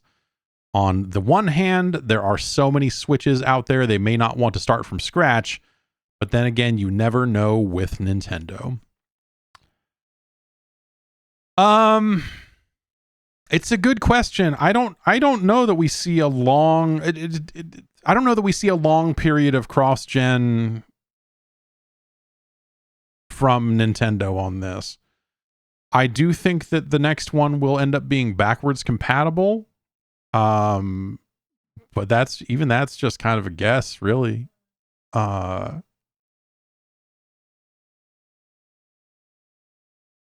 Yeah, I don't know. I feel like Nintendo has had pretty short periods of that in the past, right? I mean, the Wii U to the Switch, it was like what?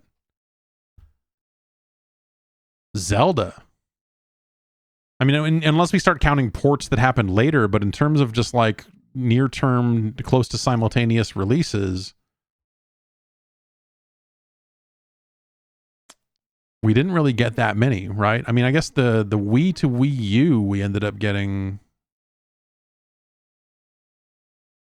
Or no, I'm sorry, from GameCube to Wii, we got Twilight Princess.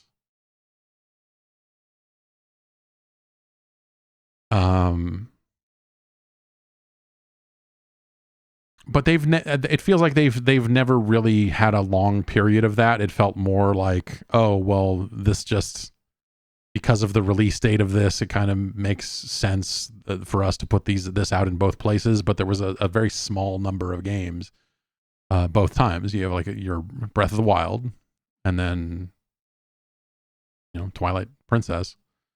I'm like struggling to think of any other ones that Nintendo has done that way, but yeah, I don't expect them to have a long period of overlap. I also as much as I just said, hey, I think we'll see some backwards compatibility. I wonder if they keep the same form factor for cartridges. If they truly want to be fully compatible, they would maintain it. But maybe they've got something else up their sleeve for how games are stored, and it's better for them and cheaper for them, and they move to something like that, so only your digital purchases come forward, or something weird like that. I don't know. I doubt they would do that, but when it comes to Nintendo, who the hell knows? Right? We'll see. But I don't think, I think it ends up being one, maybe two games that get that kind of cross-gen treatment, and then Nintendo just moves forward. I feel like Nintendo is pretty good about closing out a generation. And so maybe, if we're looking at games that are on the books, does Metroid Prime 4 come out for both? And is that the only one? Maybe.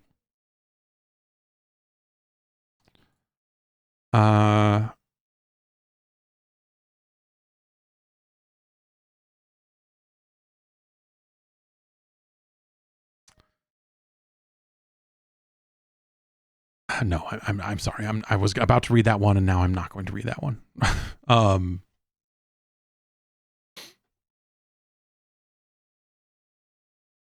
Colton writes in from Fort Worth. It says, with your recent foray into ranking NES games, and yet with the continued relevance of 2D games now with games like Celeste and Prince of Persia, I was wondering if you had any new thoughts about the movement from 2D to 3D.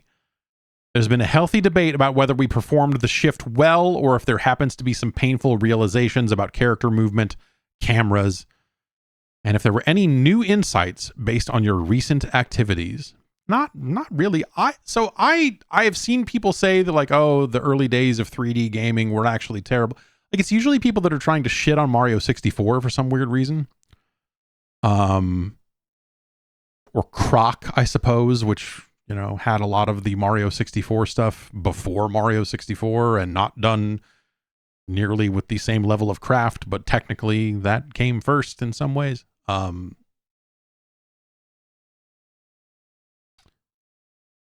I think that transition was good, but also if we look at kind of early attempts at 3D gaming on the PlayStation, kind of pre N64, the early days were rough. I can sit here and I can tell you, I think Jumping Flash is cool.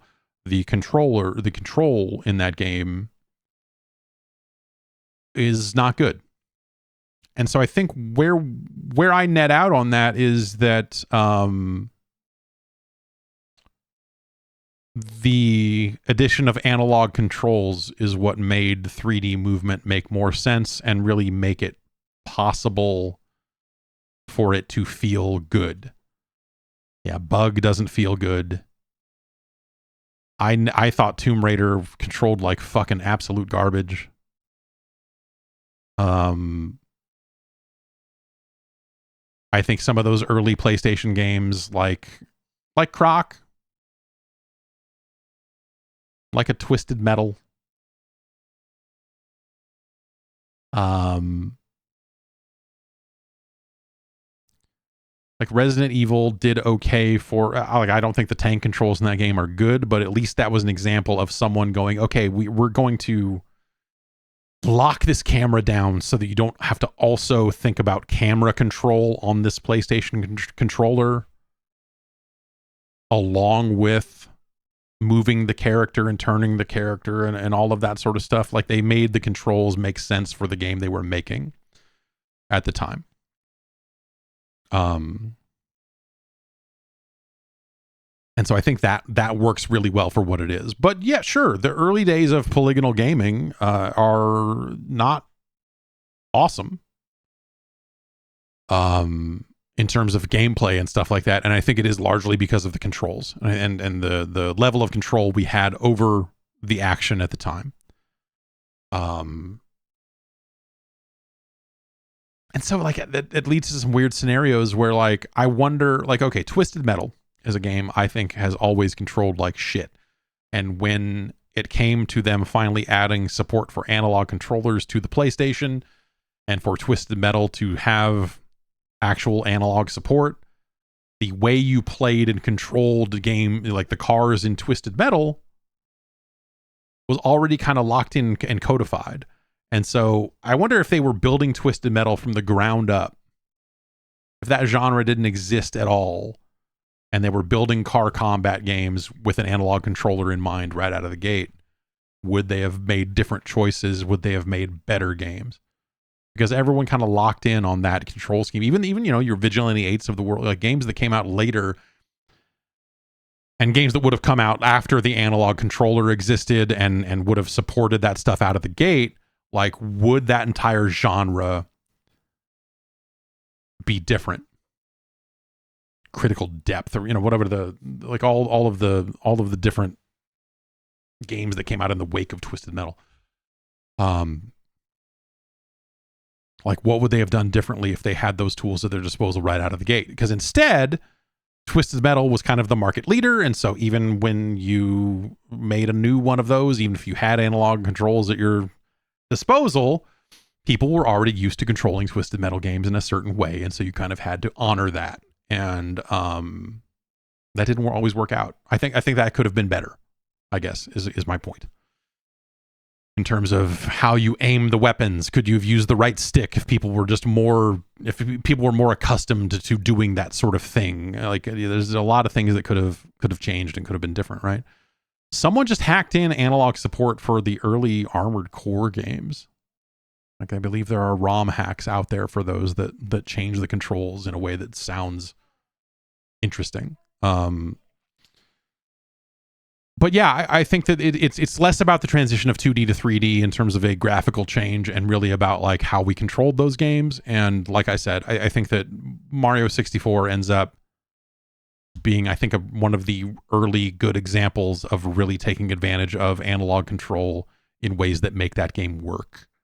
And if you had to play Mario 64 with a D-pad, like all the people on TikTok are doing with their emulation consoles, as they're trying to sell them on live streams, and just like they're there just trying to play Mario 64 on a fucking D-pad and all this sort of stuff, like the level of control you have is the shits.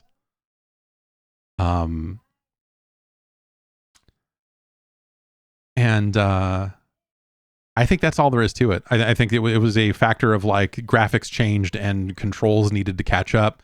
It took them a little time to do so. Like remember games like you would have first person games on PlayStation where they would do shit like L1 makes it so you look up and R1 makes it so you look down. Like they wouldn't even put it on L1 or on the 1 and 2 on the same thing for like up and down. It would be like, okay, so the left button looks up and the right one looks down. Like just like bizarre choices all over the place of just like people trying to figure out how to make that stuff make sense. And it's garbage. A lot of it is awful stuff. And you know, Siphon Filter and some of the just like the games that just didn't have analog support. And you know, before mouse and keyboard became codified as like the way to play those games on PC, like, you know, you played Duke Nukem without a mouse. Most people did. I did. And so, like that was a game where you did have to look up and down. And so you'd have buttons on the keyboard. Yeah. Page up, page down. You'd be hitting to like look up and down. And that's a disaster also. It's a bad time. It was a bad time. For sure. And so, the early days of 3D gaming were not awesome. You're right. You're right, but not necessarily for the right reasons. And I don't think going back and playing NES games has led to that, because it really is just a factor of like controllers needed to evolve in order for us to control characters in 3D spaces, and they did, and it's a solved problem now.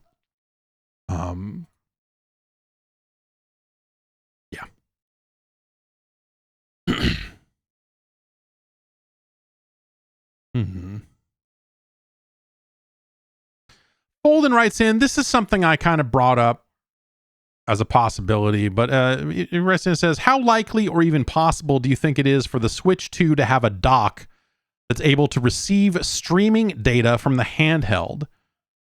If Nintendo were able to deliver that, we would have the best of both worlds between the Wii U and the Switch, and it could mean a good 2-screen Mario Maker again. Yeah, I think if we're thinking about things that this new Switch might do, or this new device might do that's different from the previous one, I think of one of like 2-ish things. One is what you're laying out here of like, what if the handheld could also stream different video data to the dock that could be displayed on the TV. That would enable kind of a true 2-screen experience. Sure. The other scenario is, what if there was actually power in the dock? What if there was a GPU or some kind of actual processor in the dock itself that would allow it to wirelessly connect to the handheld and, you know, stay in sync that way. So it's effectively like a link cable game, but for one player, or, you know, whatever. Like, would there be some kind of gimmick around that?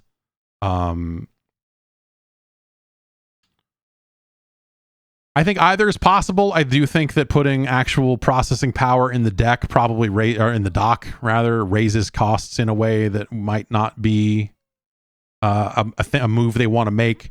It also leads to scenarios where developers have to, like, do they support the docked scenario at all? Do they only support the undocked processor power even when docked? Like, there's a lot of just, you know, hassle involved in supporting those scenarios as a developer, I would think.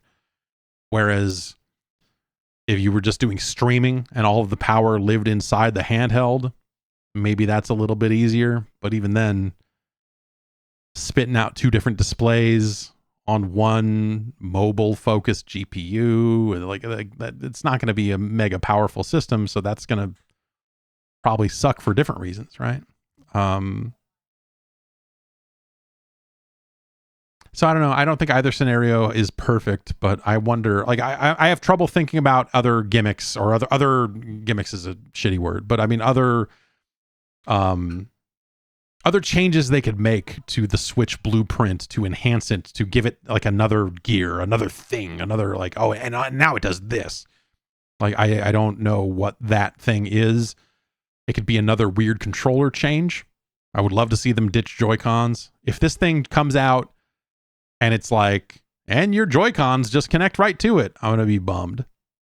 If the controllers are just the same, like literally the same, except maybe they're like, oh, they don't drift now, but we're not going to advertise that. They're Hall effects, but don't.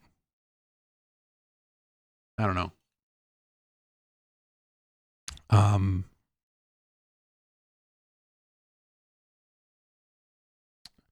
I don't know what they would do with that. Yeah, do they lean into the handheld aspect of it? Yeah, analog triggers would be a move they could make.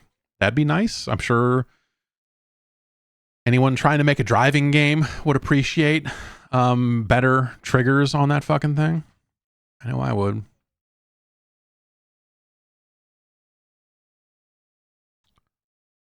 But,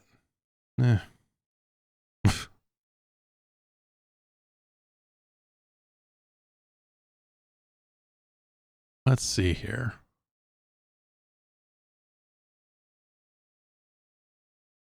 Byron writes in from North Ridgeville, Ohio. It says, during your preview of Tony Hawk's Pro Skater 5, you said that Razor Freestyle Scooter was a better game. I stand by that. Thinking about that led me to this. Are any of those non-skateboarding extreme sports games worth going back to? I remember playing Kelly Slater's Pro Surfer at a Kmart and knew that didn't translate that type of gameplay well. The only sequel game I knew of was Dave Mirra Freestyle BMX, and I wonder if that craze died as fast as it was born.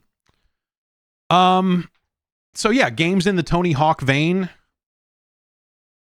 that are not skateboard related. Like, I think Matt Hoffman 1 is okay. Matt Hoffman 2, they tried to make some changes to make it more of its own thing, and I think it was a little less successful as a result. Aggressive Inline is probably, if we're strictly talking about games that don't involve skateboards, I think Aggressive Inline is probably the best one of those.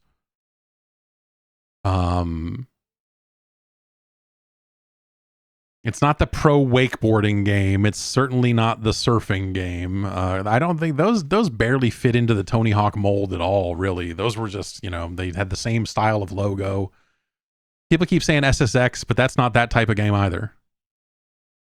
Yeah, Shaun White snowboarding is not a good game, but it is closer to that Tony Hawk aesthetic than any of that SSX. I mean, SSXs are racing games.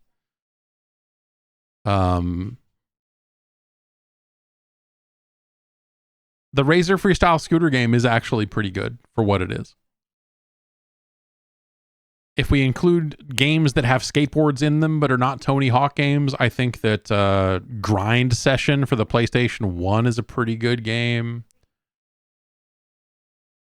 The Dave Mirra games, I don't love them. They I never liked the Dave Mirra games. Just the way they controlled always seemed funky. The trick system felt off. Like it never worked for me. That eventually led to BMX Triple X, which is also not a great game. Thrasher Skate and Destroy is an interesting PlayStation 1 game. It's I don't know, I'd say a little more realistic, I suppose, but like there's that Disney skateboarding game that was actually pretty good because it's just a reskinned Tony Hawk game.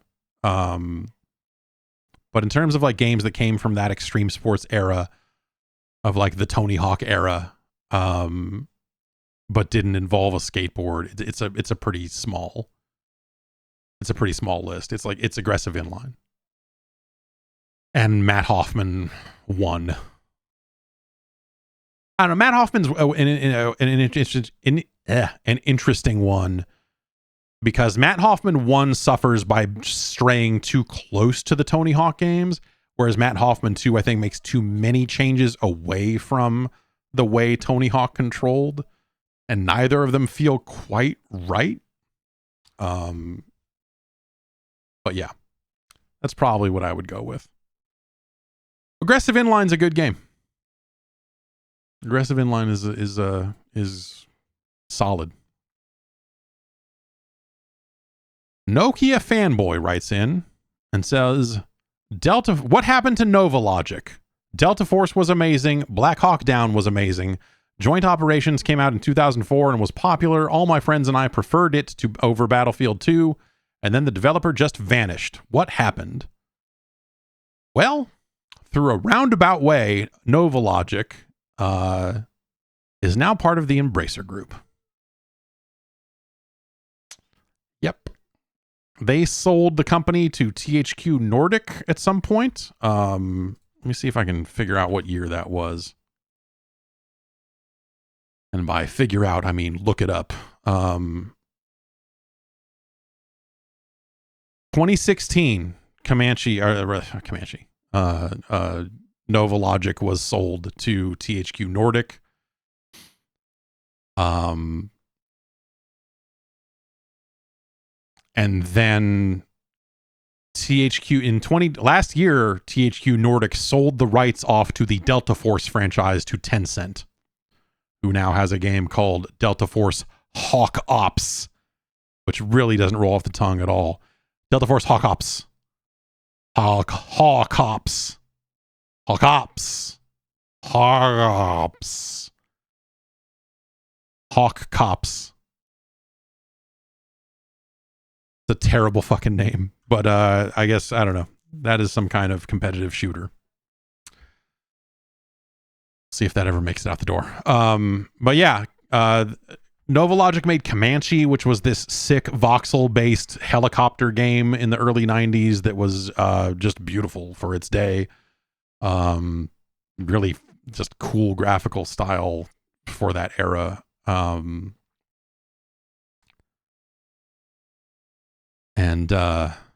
And yeah, they, by the transitive property, are now part of the good old Embracer Group.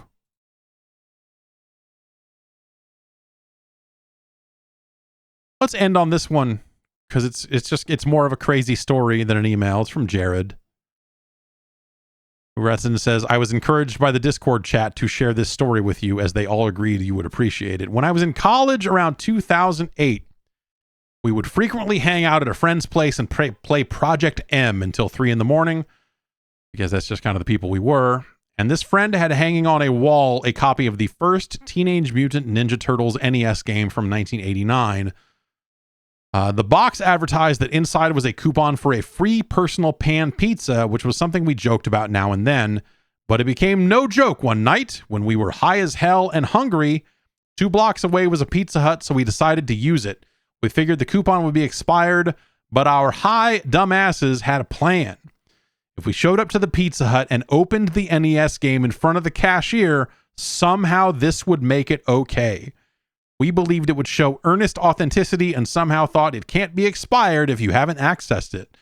We went to the Pizza Hut 20 minutes before the dining room closed, hatched our plan, opened the game in front of the manager, and pulled out the instruction manual, which had the coupon on the back, expiring December 31st, 1990.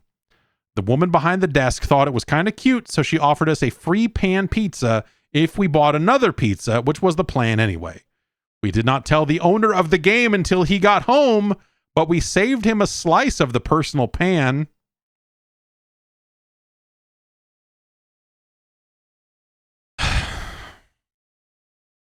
So my question here. I am guessing that this copy that was up on the wall was not sealed and that you did not crack the seal on it. 1. 2. Did you have to cut up the manual and give the person the coupon? Because if you did, I'm going to guess that at this point, the manual itself is probably worth slightly more. I mean, I don't know. Maybe that's not the case, but I would say I'm going to guess that the manual for the TMNT game is worth more than a pizza.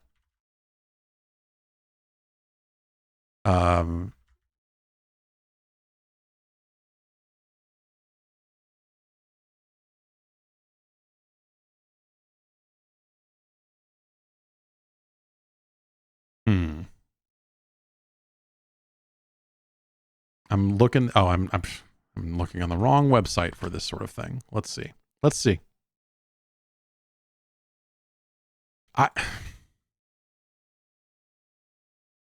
We have to look this up now. I need to know.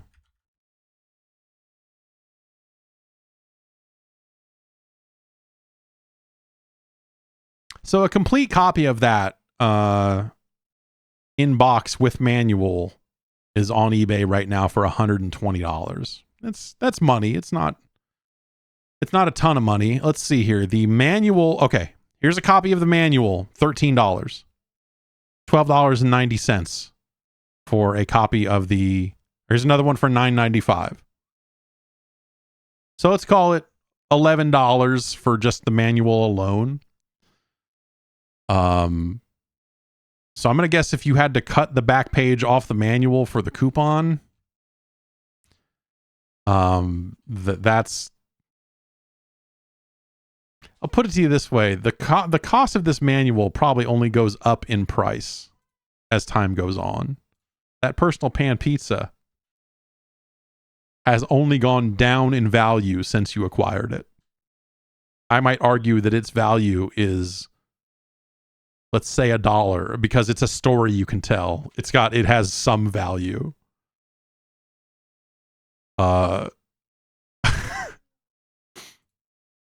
I mean, that's amazing. That's amazing that the manager did that. I hope that you didn't have to fucking cut the thing apart, I guess. And then hopefully that thing was not sealed. Hopefully you did not crack the seal on a copy of that game to open it up.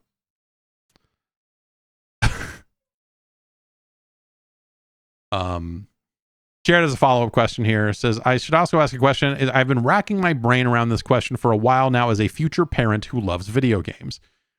If your child also loves video games and comes to you at 16 and says, I want to make video games as a career, based on your knowledge and experience in the business, would you try to talk them out of it or just walk that plank into inevitable pain? I don't want to be too controlling of my kids and them chasing their dreams, but given how shitty the industry can be, I think I would have a hard time completely rubber stamping it in the way I would probably steer them away from getting a useless college degree. What do you think? Well, my oldest is 4. So if we assume in 12 years or 14 years, she came to me and said, I want to try to make video games for a living. I would hope that, well, I mean, who knows what this business will look like by then? How games will be made, who will be making them, how the job market is for companies that make them. It could be completely untenable. Like maybe it's not even an option, or maybe it is, unionized and maybe it's stabilized and maybe it's in a better place by then. I think it would be like up to that. Like though that would be what I would look at. But ultimately it's not my decision. If that was something she wanted to do, I'd be like, hey, well, yeah. Learn how to make stuff. That'll never steer you wrong. Or maybe at this point the tools will have become so crazy that like you can make stuff on the side and go do a job doing something else. Who knows? And you could still make games if by yourself if you want. There's it's really hard. I think if this were to happen tomorrow with the industry the way it is right now, I would say yeah, like cool, but don't rely on that to be your career. Like, yes, you should learn this stuff. If this is something you're really passionate about, do it. But like with the way things are right now, you can't assume that's going to lead to a job. You can't assume that's going to lead to anything that's going to support you. So try to make sure that you are broad enough in your learnings so that can be applied somewhere else if necessary. That's probably what I would say there is like, it's not necessarily about having a backup plan. It's about integrating the thing you love to do into something that is wider and maybe a little more sustainable or something like that. But But yeah, that's going to do it for emails. Thanks everybody who wrote in. podcast@guard.bike is the email address. You can email in. That's right. And you can also get on that Discord and get these stories about weird stoners and pizza habits. You can get all that early by joining the Discord yourself. Go to patreon.com/Jeff Gerstmann and sign up today. Support this death engine as it rolls into your town, shaking the ground with funny car power. Patreon.com/Jeff Gerstmann. Head over there. Get on the Discord, where there's been a lot of wrestling talk lately. Disgusting. The wrestling news lately. There was allegations a few years ago against one Vince McMahon, who was the founder, whatever you want to say, about of WWE, that led to him leaving the company and then worming his way back in. And then last week in the Wall Street Journal, there was some much more specific news about the things that he had done, allegations which he denies. I'm not even going to get into it. There's a lawsuit out there you can read if you are, but you know, he's been accused of very heinous shit, very specific shit. And they have basically drummed him out of the company. But right now, I think the other part of it is there were other people at the company that acted with him. And also there are probably people at the company that maybe covered up some elements of his behavior. And so there's probably going to need to be an element of going through that company and kicking out a lot of people. And we'll see where that goes.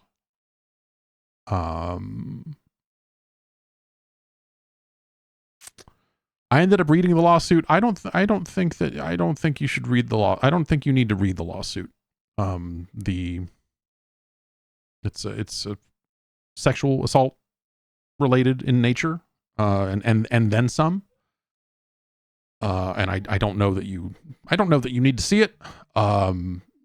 Other than that, it is very specific and explicit. And if that is all true, that guy should probably go to fucking jail for a pretty long time. Also, I think that this is also related to sort of, you know, are NDAs valid and which circumstances are they nullified and all of this other stuff. And so if this does end up going to court, I think there will eventually be a situation where there are other stories like this and other people like this that will also, you will see a breaking of the dam on a lot of other similar stories, I suspect. And that's the scenario where it's like, oh, okay, there's just a whole list of people who still work at that company that have been there since the old days. Yay, what fun. That really don't have a place in the modern society. They really don't have a place outside of jail, maybe. I don't know. We'll see. It's fucking gross. It's fucking gross. Anyway, you can go look into that more if you want to. It is you know, is salacious the word? There's a lot. It's a lot.